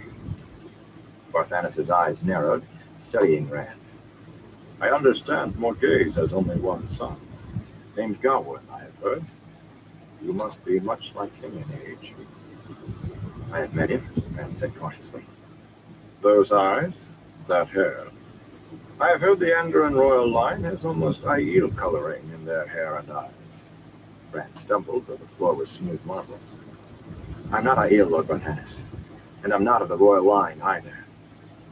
As you say, you have given me much to think of. I believe we may find common ground when we talk again. Barthanus nodded and raised his glass in a small salute, then turned to speak to a gray-haired man with many stripes of color down his coat. Rand shook his head and moved on, away from more conversation. It had been bad enough talking to one Kyrian lord. He did not want to risk two. Barthanus appeared to find deep meanings in the most trivial comments. Rand realized he had just now learned enough of Deus Daemar to know he had no idea at all how it was played. Matt, Huron, find something fast so we can get out of here. These people are crazy. And then he entered another room, and the gleeman at the end of it, strumming his harp and reciting a tale from the Great Hunt of the Horn, was Tom Nerlin. Rand stopped dead. Tom did not seem to see him, though the gleeman's gaze passed over him twice. It seemed that Tom had meant what he said. A clean break. Rand turned to go, but a woman stepped smoothly in front of him and put a hand on his chest, the lace falling back from a soft wrist. Her head did not quite come to his shoulder, but her tall array of curls easily reached as high as his eyes. The high neck of her gown put lace ruffles under her chin, and the stripes covered the front of her dark blue dress below her breasts. I am Elaine Chuliandre, and you are the famous Randall Thorm. In Barthanus's own manner, I suppose he has the right to speak to you first. But we are all fascinated by what we hear of you. I even hear that you play the flute. Can it be true? I play the flute. Where did she? Calderwood. Like everybody does hear everything in Kyrian. If you will excuse me. I have heard that some outland lords play music, but I never believed it. I would like very much to hear you play. Perhaps you will talk with me of this and that. Barthanus seemed to find your conversation fascinating. My husband spends his days sampling his own vineyards and leaves me quite alone. He is never there to talk with me. You must miss him, Rand said, trying to edge around her in her wide skirts.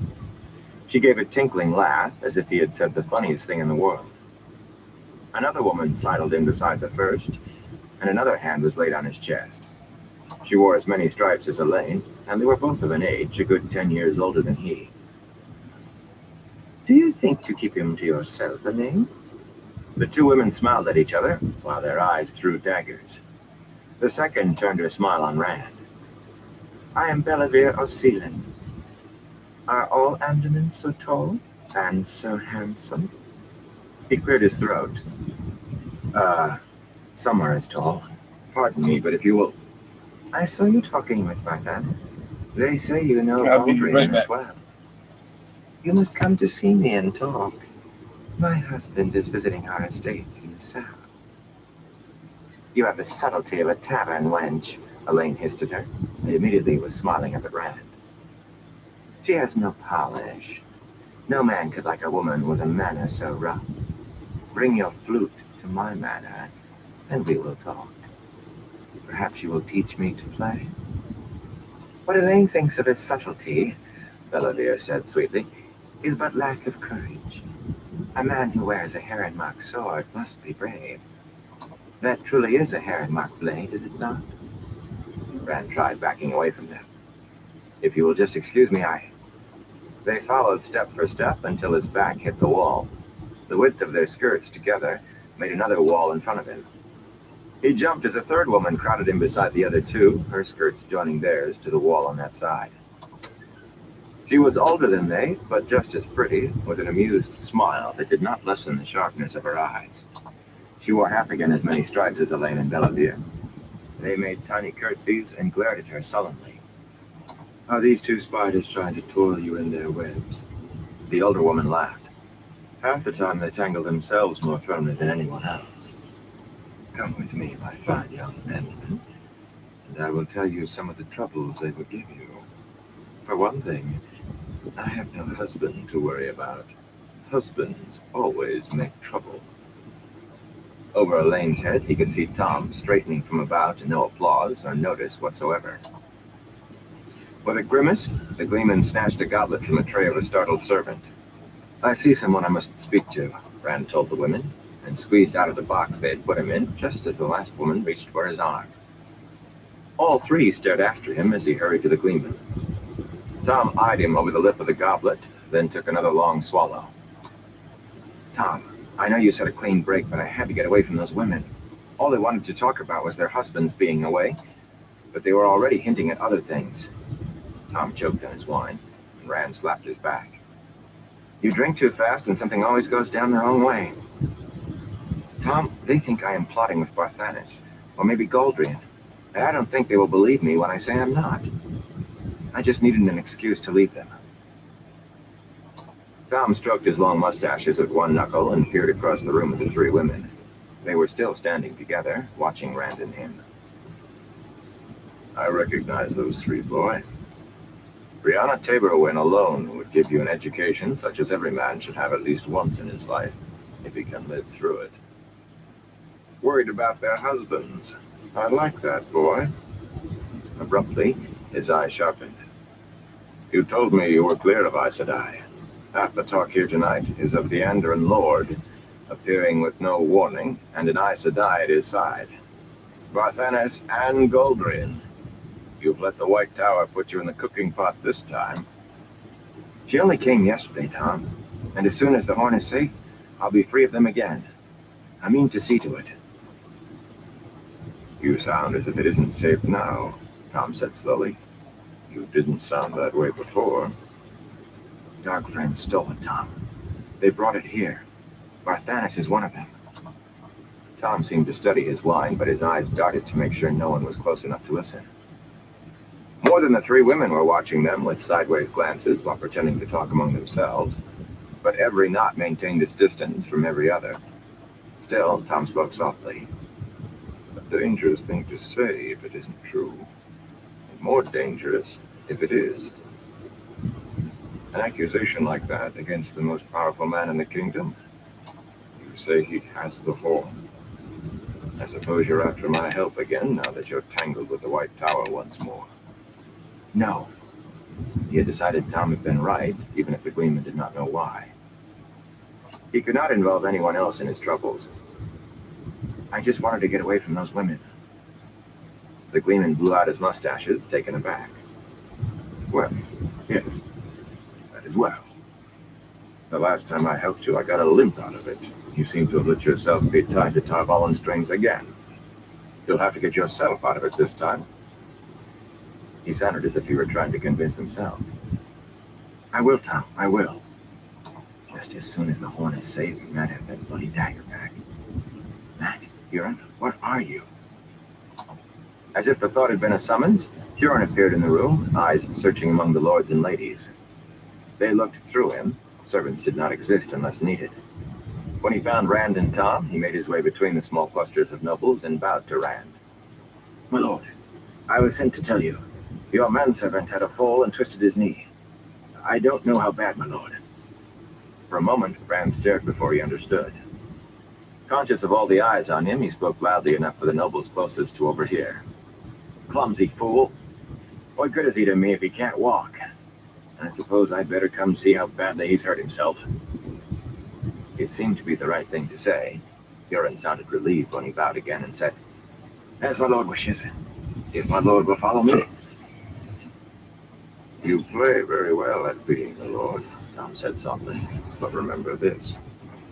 Kyrianen may play Deus de Mar, but it was the White Tower made the great game in the first place. Watch yourself, boy. With a glare at the nobles, he set his empty goblet on the tray of a passing servant and strolled away, plucking his harp. He began reciting Goodwife Millie and the Silk Merchant. Lead on, man, Rand told Huron, feeling foolish. As he followed the sniffer out of the room, he could feel the eyes following him. Chapter 33. A Message from the Dark. Have you found it? Rand asked as he followed Huron down a cramped flight of stairs. The kitchens lay on the lower levels, and the servants who had come attending the guests had all been sent there. Or is Matt really hurt? Oh, Matt's fine, Lord Rand. The sniffer frowned. At least he sounds all right, and he grumbles like a hale man. I didn't mean to worry you, but I needed a reason for you to come below. I found the trail easy enough. The men who set fire to the inn all entered a walled garden behind the manor. Trollocs joined them, went into the garden with them. Sometime yesterday, I think. Maybe even night before last. He hesitated.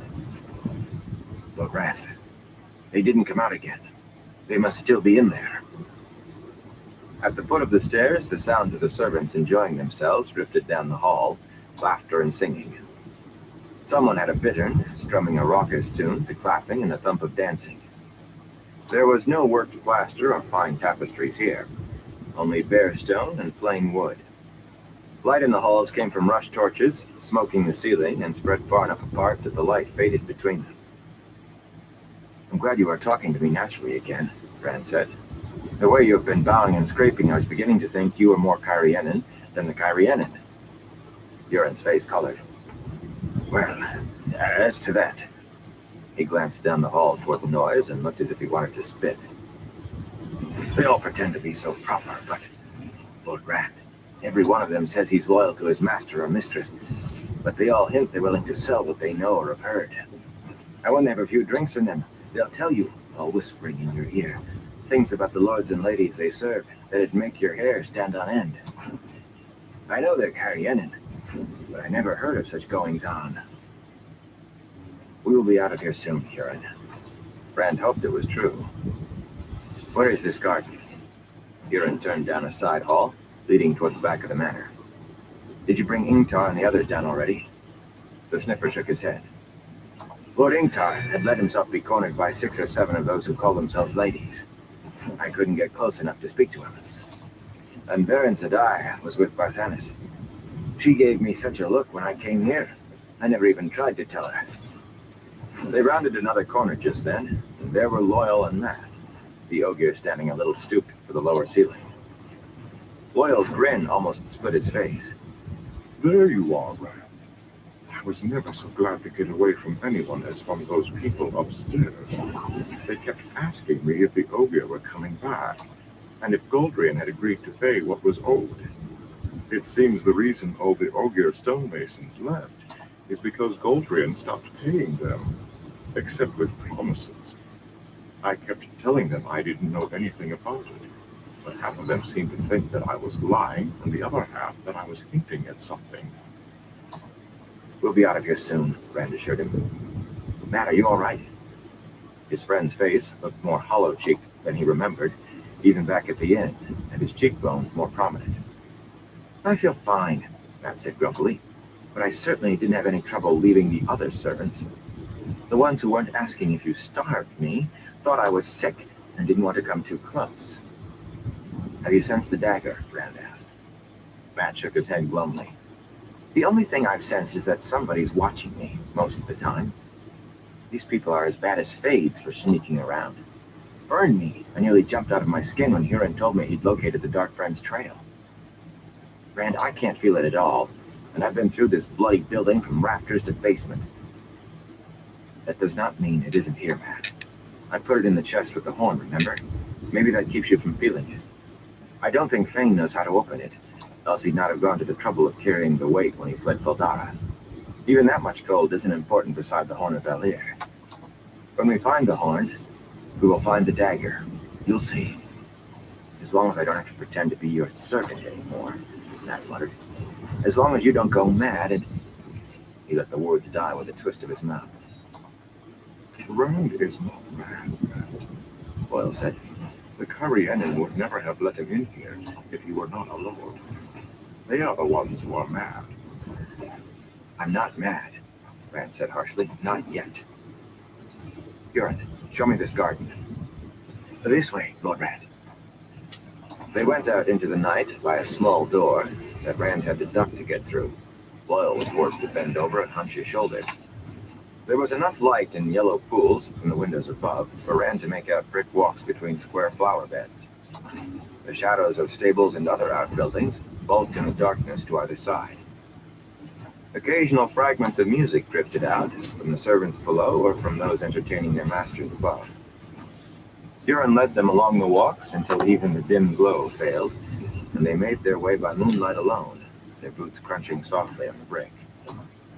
Bushes that would have been bright with flowers by daylight now made strange humps in the dark. Rand fingered his sword and did not let his eyes stay on any one spot too long. 100 Trollocs could be hiding around them unseen. He knew Huron would I'll have smelled be Trollocs right if back. they were there, but that did not help. Even a though great I deal. know I just If lit number Barthanes was a one dark friend, or number then at two. least some of his servants and guards had to be too. And Huron could not always smell a dark friend. Dark friends leaping out of the night would not be much better than Trollocs. There, Lord Rand, Huron whispered, pointing. Ahead, stone walls not much higher than Loyal's head enclosed a square, perhaps 50 paces on a side. Rand could not be sure in the shadows, but it looked as if the gardens stretched on beyond the walls. He wondered why Barthanes had built a walled enclosure in the middle of his garden. No roof showed above the wall. How would they go in there and stay? Boyle bent to put his mouth close to Rand's ear. I told you this was all an Ogier grove once. Rand, the wicked is not in that wall. I can feel it. Rand heard Matt sigh despairingly. We can't give up, Matt, he said. I'm not giving up. I just have enough brains not to want to travel the ways again. You may have to, Rand told him. Go find Ingtar and Baron. Get them alone somehow. I don't care how. And tell them I think Fane has taken the horn through a way gate. Just don't let anyone else hear. And remember to limp. You are supposed to have had a fall. It was a wonder to him that even Fane would risk the ways, but it seemed the only answer. They wouldn't spend a day and a night just sitting in there without a roof over their heads. Matt swept a low bow, and his voice was heavy with sarcasm. At once, my lord, as my lord wishes. Shall I carry your banner, my lord? He started back for the manor, his grumbles fading away. Now I have to limp. Next it'll be a broken neck, or... He's just worried about the dagger, Rand. Well said. I know, Rand said. But how long before he tells somebody what I am? Not even meaning to. He could not believe Matt would betray him on purpose. There was that much of their friendship left, at least. Loyal, boost me up where I can see over the wall. Rand, if the Dark Friends are still... They aren't. Boost me up, Loyal.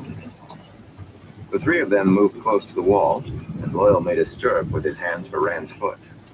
The Ogier straightened easily with the weight, lifting Rand's head just high enough to see over the top of the wall. The thin waning moon gave little light, and most of the area was in shadow, but there did not seem to be any flowers or shrubs inside the walled square. Only a lone bench of pale marble, placed as if one man might sit on it, to stare at what stood in the middle of the space like a huge upright stone slab. Rand caught the top of the wall and pulled himself up. Loyal gave a low hiss and grabbed at his foot, but he jerked free and rolled over the wall, dropping inside. There was close-cropped grass under his feet.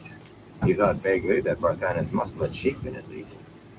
Staring at the shadowed stone slab, the way gate, he was startled to hear boots thump to the ground beside him. Euron climbed to his feet, dusting himself off.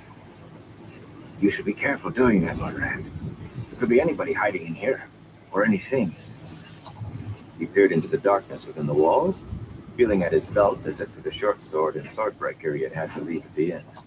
Servants did not go armed in Kyrian. Jump in a hole without looking, and there'll be a snake in it every time. You would smell them, Rand said. Maybe. The sniffer inhaled deeply. But I can only smell what they've done, not what they intend. There was a scraping sound from over Rand's head, and then Loyal was letting himself down from the wall. The Ogier did not even have to straighten his arms completely before his boots touched the ground. Rash, He muttered. humans are always so rash and hasty. And now you have me doing it.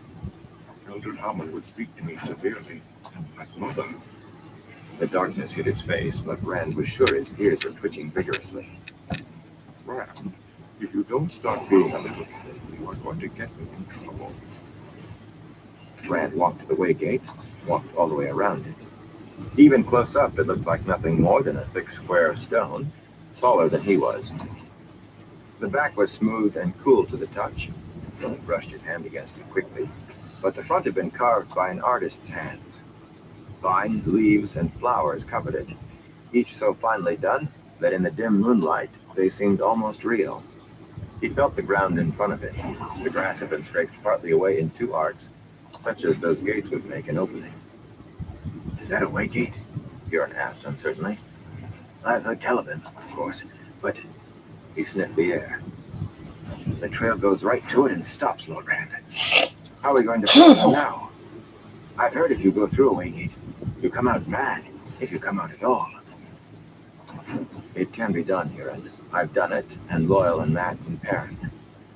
Rand never took his eyes from the tangles of leaves on the stone. There was one unlike any other carved there, he knew. The trefoil leaf of fabled Avendesora, the tree of life. He put his hand on it. I'll bet you can smell the trail along the ways. We can follow anywhere they can run. It would not hurt to prove to himself that he could make himself step through a way gate. I'll prove it to you. He heard Euron groan. The leaf was worked in the stone just as the others were, but it came away in his hand. Loyal groaned too. In an instant, the illusion of living plants seemed suddenly real. Stone leaves appeared to stir with the breeze, flowers appeared to have color even in the dark. Down the center of the mass, a line appeared, and the two halves of the slab swung slowly toward Rand. He stepped back to let them open. He did not find himself looking at the other side of the walled square, but neither did he see the dull silver reflection he remembered.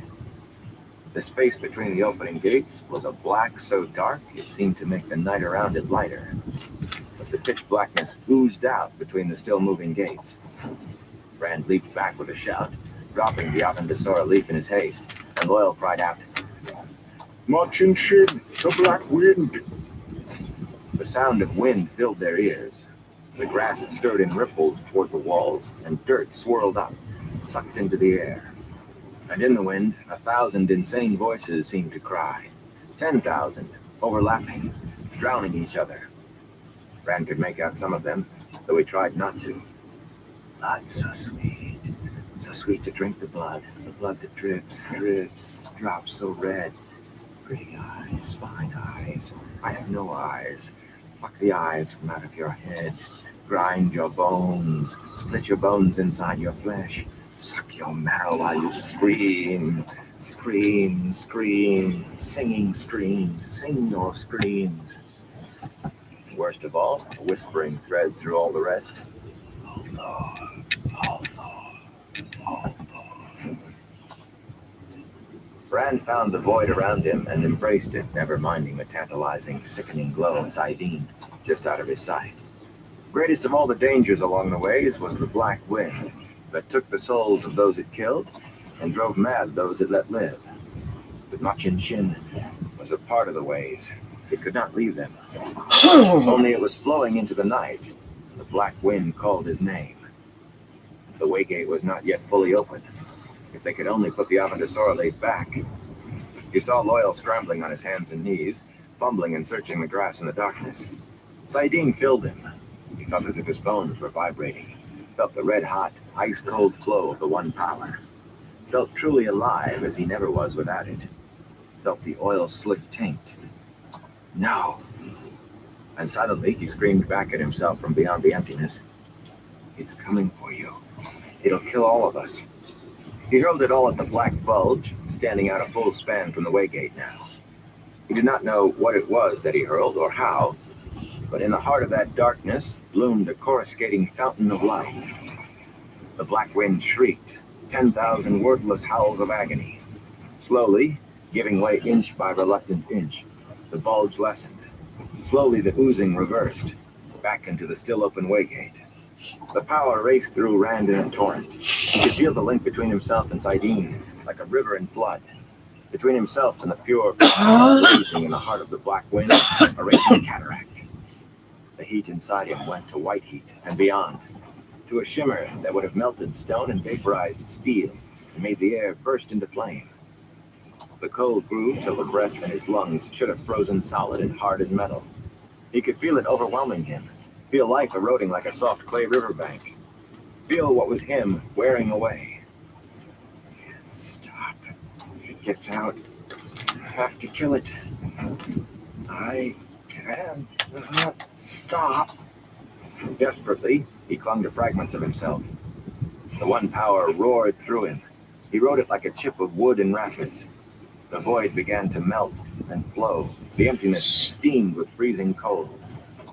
The motion of the waygate halted and reversed. Rand stared, sure in the dim thoughts floating outside the void that he was only seeing what he wanted to see. The gates drifted closer together, pushing back Machin Shin, as if the black wind had solid substance.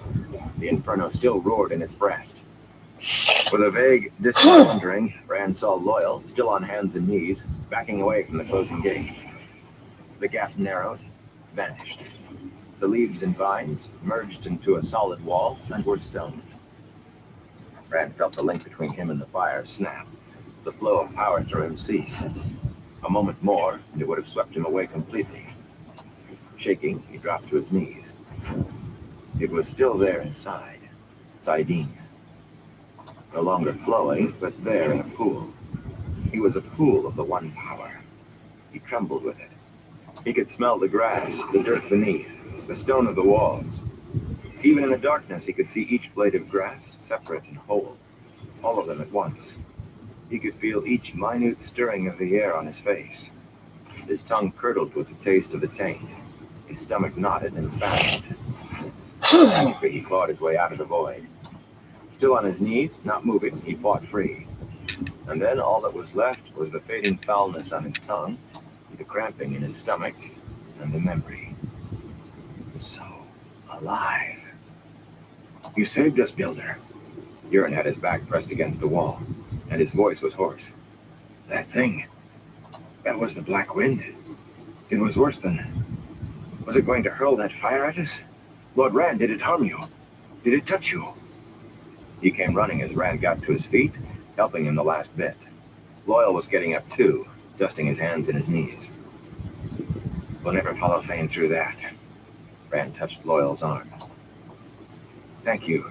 You did save us. You saved me, at least. It was killing me. Killing me, and it felt wonderful. He swallowed. A faint trace of the taste still coated his mouth. I want something to drink.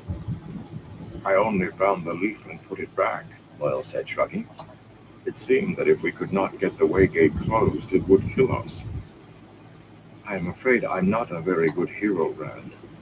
I was so afraid I could hardly think. We were both afraid, Rand said. We may be a poor pair of heroes, but we are what there is. It's a good thing Ingtar is with us. Lord Rand, Huron said diffidently, could we leave now?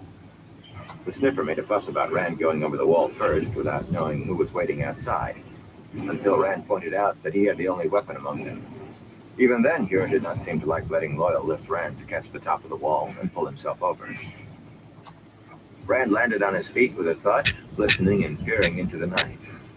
For a moment, he thought he saw something move, heard a boot scrape on the brick wall, but neither was repeated, and he dismissed it as nervousness. He thought that he had a right to be nervous. He turned to help Huron down. Lord Rand, the sniffer said as soon as his feet were solidly on the ground. How are we going to follow them now?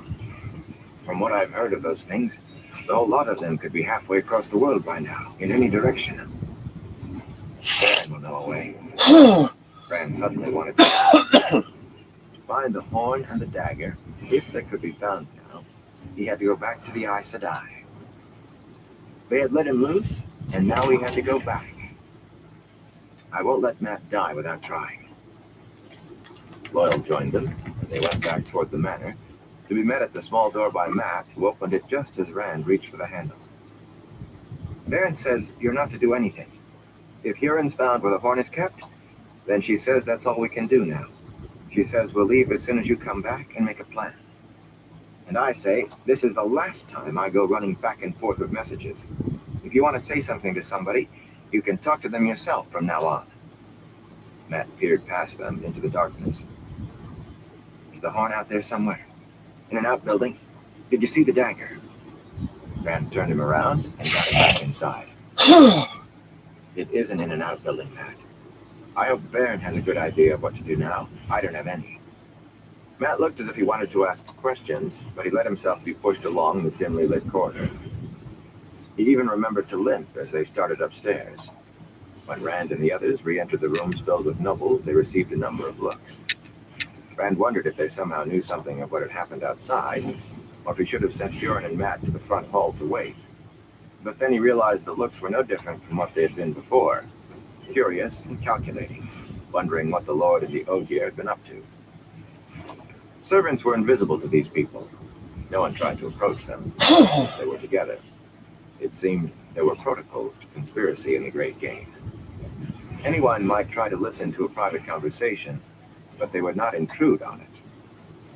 Baron and Ingtar were standing together, and thus also alone. Ingtar looked a little dazed.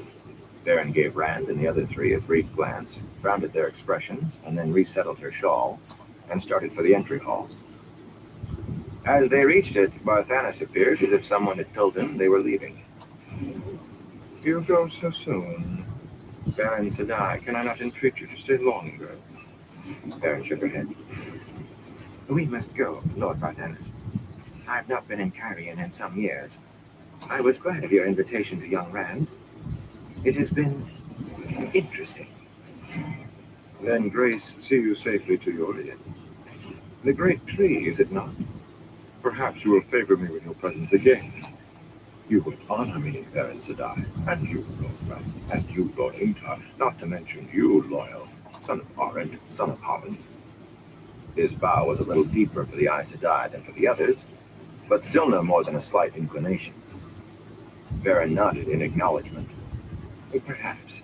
The light illumine you, Lord Barthanas. She turned for the doors. As Rand moved to follow the others, Barthanas caught his sleeve with two fingers, holding him back. Matt looked as if he might Round stay two too, done. until Huron pulled him to join Baron and the rest. You wade even deeper in the game than I thought, Barthanes said softly. When I heard your name, I could not believe it, yet you came, and you fit the description. And I was given a message for you. I think I will deliver it after all. Rand had felt a prickling along his backbone as Barthanes spoke, but at the last he stared. A message? From whom? Lady Selene? A man, not the sort for whom I would usually carry messages, but he has certain claims on me that I cannot ignore. He gave no name, but he was a Lugarder. Ah, you know him. I know him. Bane left a message. Rand looked around the wide hall. Matt and Varen and the others were waiting by the doors. Liveried servants stood stiffly along the walls, ready to leap at a command, yet appearing neither to hear nor see. The sounds of the gathering floated from deeper in the manor. It did not look like a place where dark friends might attack. What message? He says he will wait for you on Toman Head. He has what you seek, and if you want it, you must follow. If you refuse to follow him, he says he will hound your blood and your people, and those you love, until you will face him. It sounds mad, of course. I meant like that, saying he will hound a lord. And yet there was something about him. I think he is mad. He even denied you are a lord, as any eye can plainly see. But there is still something. What is it he carries with him, with Trollocs to govern it? What is it you seek? Barthanes seemed shocked at the directness of his own question. The light illumine you, Lord Barthanes. Rand managed to bow, but his legs wobbled as he joined Varen and the others. He wants me to follow. And he'll hurt Emmons Field, Tam, if I don't. He had no doubt Fane could do it, would do it. At least Egwene is safe in the White Tower. He had sickening images of Trollocs descending in hordes on Emmons Field, of eyeless Fades stalking Egwene. But how can I follow him? How? Then he was out in the night, mounting Red. Varen and Ingtar and the others were all already on their horses, and the escort of Shinarans was closing round them. What did you find? Varen demanded. Where does he keep it? Huron cleared his throat loudly, and Loyal shifted in his high saddle. The Aes Sedai peered at them. Fane has taken the horn to Toman Head through a waygate, Rand said dully. By this time, he's probably already waiting there for me. We will speak of this later, Varen said, so firmly that no one spoke at all on the ride back to the city, to the great tree. Uno left them there, after a quiet word from Ingtar, taking the soldiers back to their inn in the foregate. Huron took one look at Varen's set face by the light of the common room, muttered something about ale, and scurried to a table in a corner alone. The Aes Sedai brushed aside the innkeeper's solicitous hopes that she had enjoyed herself, and silently led Rand and the rest to the private dining room. Varen looked up from the travels of Jane Farstrider when they walked in, and frowned when he saw their faces. It didn't go well, did it? He asked, closing the leather-bound book. Lamps and beeswax candles around the room gave a good light. Mistress Teirdre charged heavily, but she did not stint. Varen carefully folded her shawl and laid it across the back of a chair. Tell me again, the dark friends took the horn through a waygate at Barthanes' manor? The ground under the manor used to be an Ogier grove, Loyal explained. When we built, his voice trailed off, and his ears wilted under her look. Huron followed them right to it. Rand wearily threw himself into a chair. I have to follow more than ever now, but how? I opened it to show him he could still follow the trail wherever they went, and the black wind was there. It tried to reach us, but Loyal managed to close the gates before it could come all the way out. He colored a little at that, but Loyal had closed the gates, and for all he knew, Machin Chin might have made it out without that. It was standing guard. A black wind, Matt breathed, frozen halfway into a chair. Varen was staring at Rand too. So were Varen and Ingtar. Matt dropped into the chair with a thump.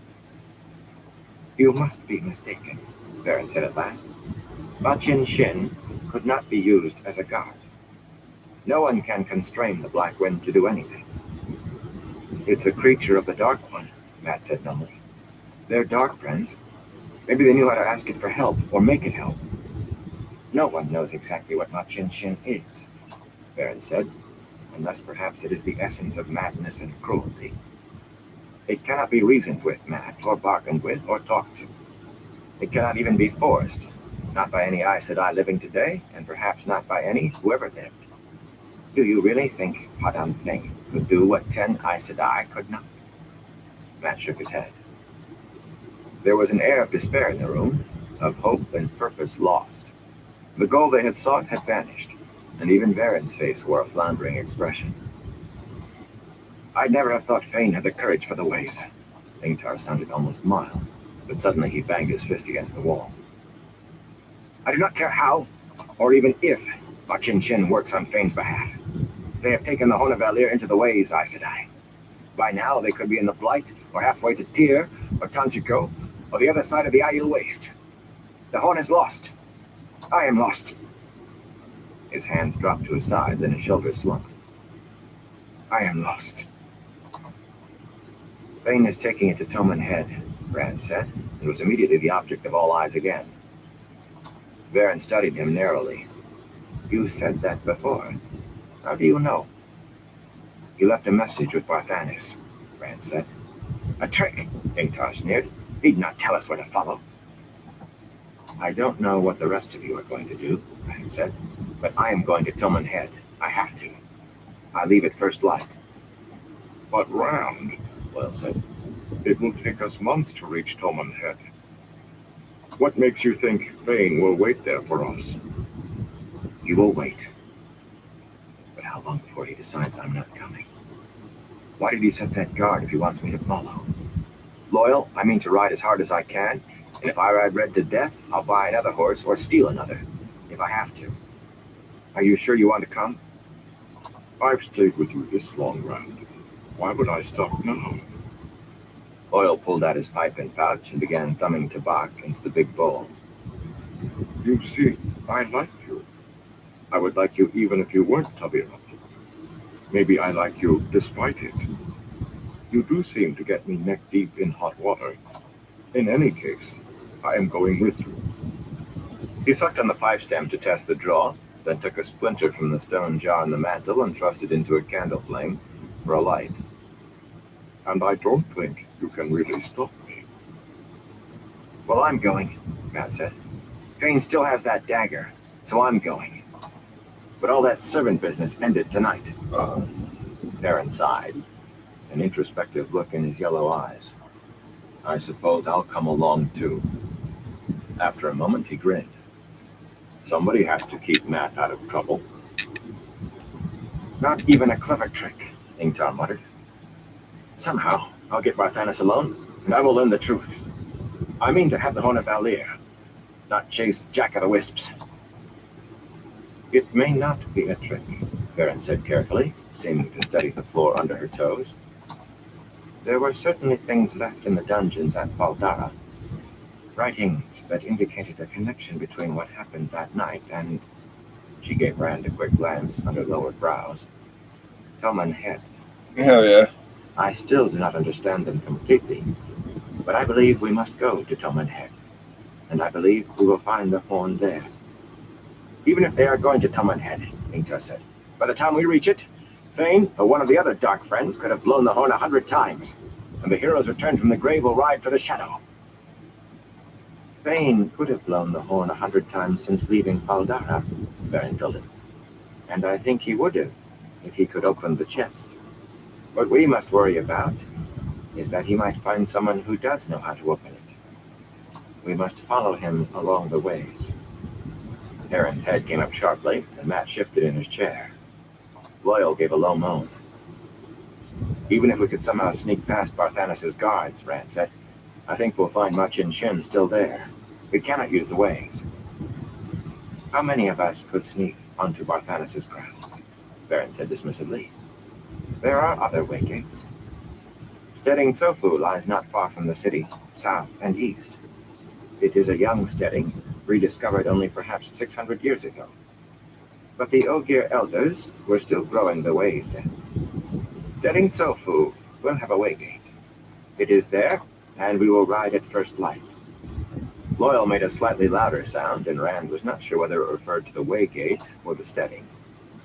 Ingtar still did not seem convinced, but Baron was as smooth and as implacable as snow sliding down a mountainside. You will have your soldiers ready to ride, Ingtar. Send Huron to tell Uno before he goes to bed. I think we should all go to bed as soon as possible. These dark friends have gained at least a day on us already, and I mean to make up as much of it as I can tomorrow. So firm was the plump Aes Sedai's manner that she was already herding Ingtar to the door before she finished speaking. Rand followed the others out, but at the door he stopped beside the Aes Sedai and watched Mat heading down the candlelit hall. Why does he look like that? He asked her. I thought you healed him again. Enough to give him some time, anyway. She waited until Mat and the others had turned up the stairs before speaking. Apparently, it did not work so well as we believed. The sickness takes an interesting course in him. His strength remains. He will keep that to the end, I think. But his body wastes away. Another few weeks at most, I would say. You see, there is reason for haste. I do not need another spur, Aes Sedai, Rand said, making the title sound hard. Mat, the horn, Thane's threat. Fight Egwene. Burn me, I don't need another spur. And what of you, Randolph thought? Do you feel well? Do you fight it still, or have you yet surrendered to the wheel? I ride with you to find the horn, he told him. Beyond that, there is nothing between me and any Aes Sedai. You understand me? Nothing. She did not speak, and he walked away from her. But when he turned to take the stairs, she was still watching him, dark eyes sharp and considering. Chapter 34. The Wheel Weaves. The first light of morning already pearled the sky by the time Tom Maryland found himself trudging back to the bunch of grapes. Even where the halls and taverns lay thickest, there was a brief time when the foregate lay quiet, gathering its breath.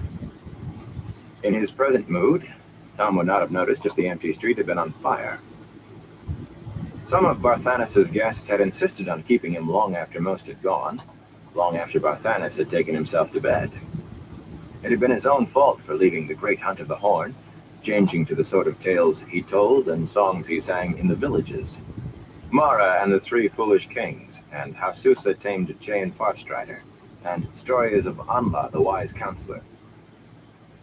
He had meant the choices to be a private comment on their stupidity, never dreaming any of them might listen, much less be intrigued. Intrigued in a way. They had demanded more of the same, but they had laughed in the wrong places, at the wrong things. They had laughed at him too, apparently thinking he would not notice, or else that a full purse stuffed in his pocket would heal any wounds. He had almost thrown it away twice already. The heavy purse burning his pocket and pride was not the only reason for his mood, nor even the noble's contempt. They had asked questions about Rand, not even bothering to be subtle with a mere gleeman. Why was Rand in Cairhien?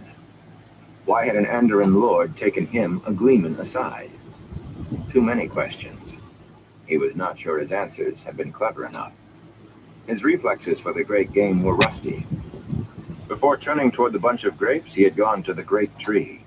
It was not difficult to find where someone was staying in Cairhien if you pressed a palm or two with silver. He was still not sure what he had intended to say. Rand was gone with his friends and the Aes Sedai. It left a feeling of something not done. The boy's on his own now. Burn me, I'm out of it. He strode through the common room, empty as it seldom was, and took the steps two at a time. At least he tried to. His right leg did not bend well, he nearly fell. Muttering to himself, he climbed the rest of the way at a slower pace and opened the door to his room softly, so as not to wake Dina. Despite himself, he smiled when he saw her lying on the bed with her face turned to the wall, still in her dress. Fell asleep waiting for me, fool girl. But it was a kindly thought. He was not sure there was anything she would do that he would not forgive or excuse. Deciding on the spur of the moment that tonight was the night he'd let her perform for the first time, he lowered his harp case to the floor and put a hand on her shoulder to wake her and tell her. She rolled limply onto her back, staring up at him, glazed eyes open wide above the gash across her throat. The side of the bed that had been hidden by her body was dark and sodden. Tom's stomach heaved. If his throat had not been so tight he could not breathe, he would have vomited or screamed or both. He had only the creaking of wardrobe doors for warning. He spun, knives coming out of his sleeves, leaving his hands in the same motion. The first blade took the throat of a fat, balding man with a dagger in his hand. The man stumbled back, blood bubbling around his clutching fingers as he tried to cry out. Spinning on his bad leg threw Tom's other blade off, though. The knife stuck in the right shoulder of a heavily muscled man with scars on his face, who was climbing out of the other wardrobe. The big man's knife dropped from a hand that suddenly would not do what he wanted, and he lumbered for the door. Before he could take a second step, Tom produced another knife and slashed him across the back of his leg. The big man yelled and stumbled, and Tom seized a handful of greasy hair, slamming his face against the wall beside the door. The man screamed again as the knife hilt sticking out of his shoulder hit the door. Tom thrust the blade in his hand to within an inch of the man's dark eye. The scars on the big man's face gave him a hard look. But he stared at the point without blinking and did not move a muscle. The fat man, lying half in the wardrobe, kicked the last kick and was still. "Before I kill you," Tom said, "tell me, why?"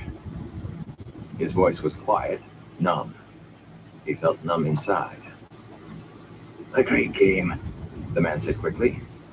His accent was of the streets and his clothes as well. But they were a shade too fine, too unworn. He had more coin to spend than any Fourgater should. "Nothing against you personally, you see. It is just the game." "The game. I'm not mixed up in Deus Timar." The man hesitated. Tom moved closer. If the fellow blinked, his eyelashes would brush the point. "Who?" "Barthanes," came the hoarse answer. "Lord Barthanes. We would not have killed you. Barthanes wants information. We just wanted to find out what you know. There can be gold in it for you. A nice, fat, golden crown for what you know. Maybe two." "Liar. I was in Barthanes' manor last night, as close to him as I am to you. If he wanted anything of me, I'd never have left alive. I tell you, we have been looking for you, or anyone who knows about this Andron Lord for days. I never heard your name until last night downstairs. Lord Barthanes is generous. It could be 5 crowns. The man tried to pull his head away from the knife in Tom's hand, and Tom pushed him harder against the wall. "What Andron Lord?" But he knew. The light helped him, he knew. "Rand, of House Althor. Tall, young, a blade master, or at least he wears the sword. I know he came to see you. Him and an Ogier, and you talked. Tell me what you know. I might even throw in a crown or two myself." "Fool," Tom breathed. "Dina died for this.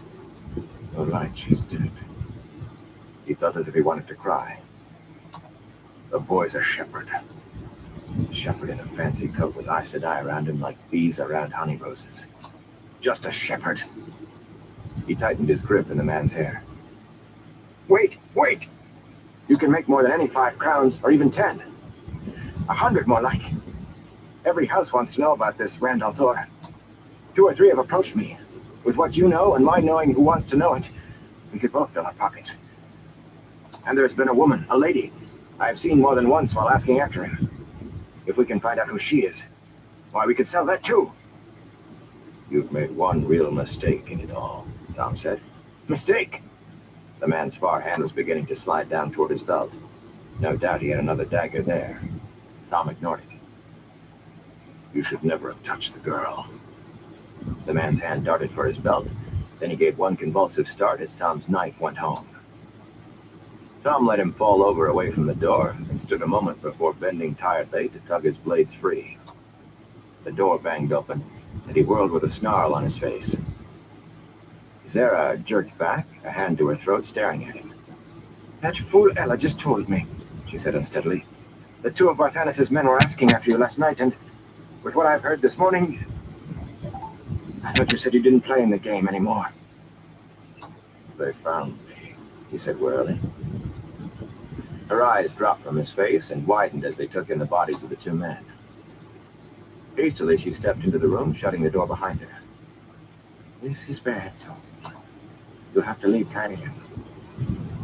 Her gaze fell on the bed, and her breath caught. "Oh no. Oh no. Oh, Tom, I'm so sorry." "I cannot leave yet, Sarah." He hesitated, then tenderly drew a blanket over Dina, covering her face. "I have another man to kill first." The innkeeper gave herself a shake and pulled her eyes away from the bed. Her voice was more than a little breathy. "If you mean Barthanes, you're too late. Everybody's talking about it already. He is dead. His servants found him this morning, torn to pieces in his bedchamber. The only way they knew it was him was his head stuck on a spike over the fireplace." She laid a hand on his arm. "Tom, you can't hide that you were there last night. Not from anybody who wants to know. Add these two in, and there's nobody in Carrion who won't believe you're involved." There was a slight questioning note in her last words, as if she too were wondering. "It doesn't matter, I suppose," he said dully. He could not stop looking down at the blanket-covered shape on the bed. "Perhaps I will go back to Andor, to Caitlin." She shook his shoulders, turning him away from the bed. "You men," she sighed. "Always thinking with either your muscles or your hearts, and never your heads. Caemlyn is as bad as Carrion for you. Either place you'll end up dead or in prison. Do you think she'd want that? If you want to honor her memory, stay alive." "Will you take care of her?" He could not say it. Growing old, he thought, growing soft. He pulled the heavy purse from his pocket and folded her hands around it. "This should take care of everything. And help when they start asking questions about me, too." "I will see to everything," she said gently. "You must go, Tom. Now." He nodded reluctantly and slowly began stuffing a few things in a set of saddlebags. While he worked, Zara got her first close look at the fat man sprawled partway in the wardrobe, and she gave a loud gasp. He looked at her inquiringly. As long as he had known her, she had never been one to faint over blood. "These aren't Barthanes' men, Tom. At least that one isn't."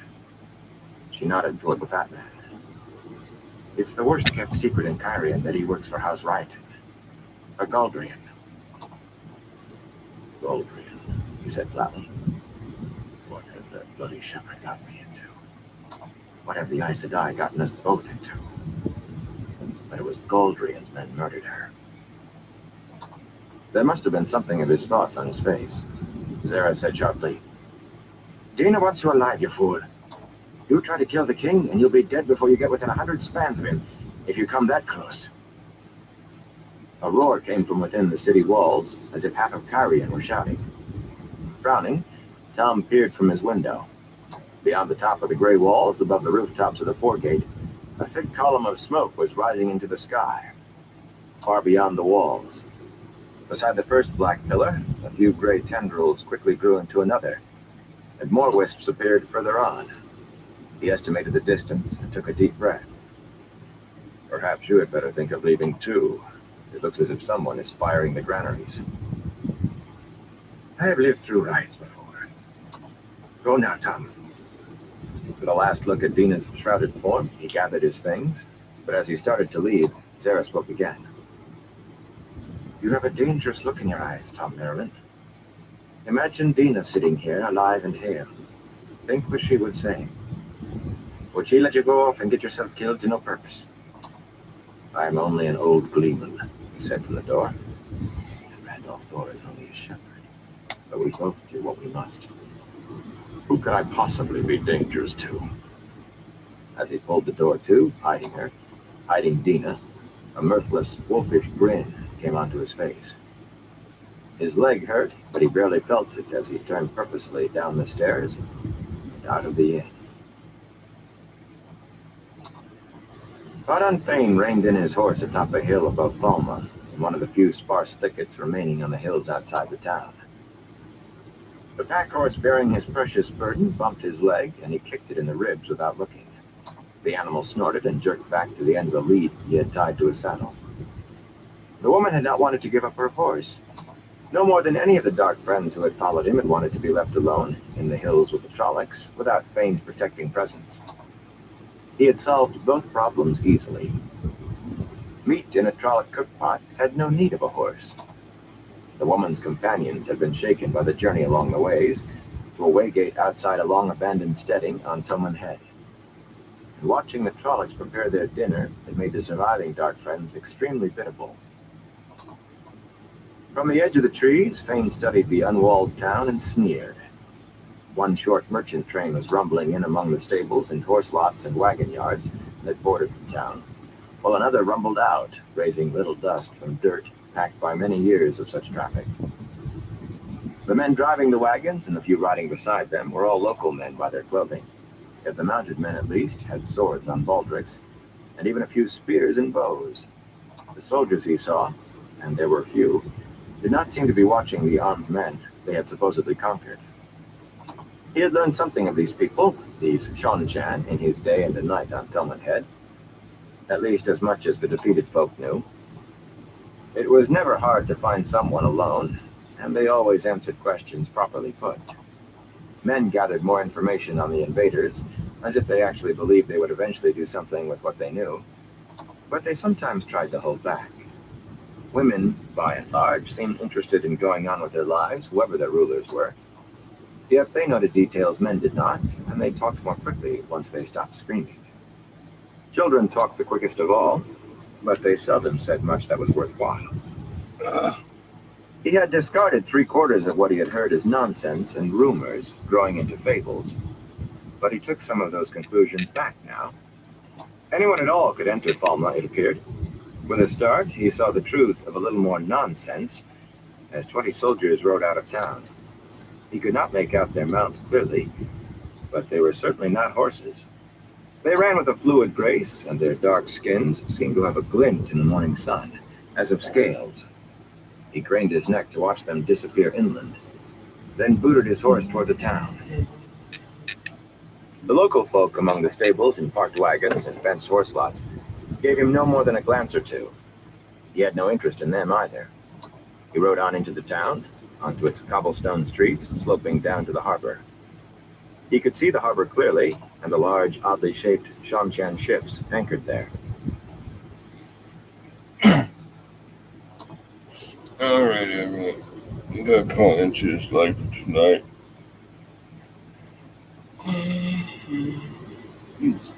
I want to thank everyone for stopping by. Everyone who keeps stopping by. I appreciate all y'all's support. Until next time, everyone. Y'all stay safe.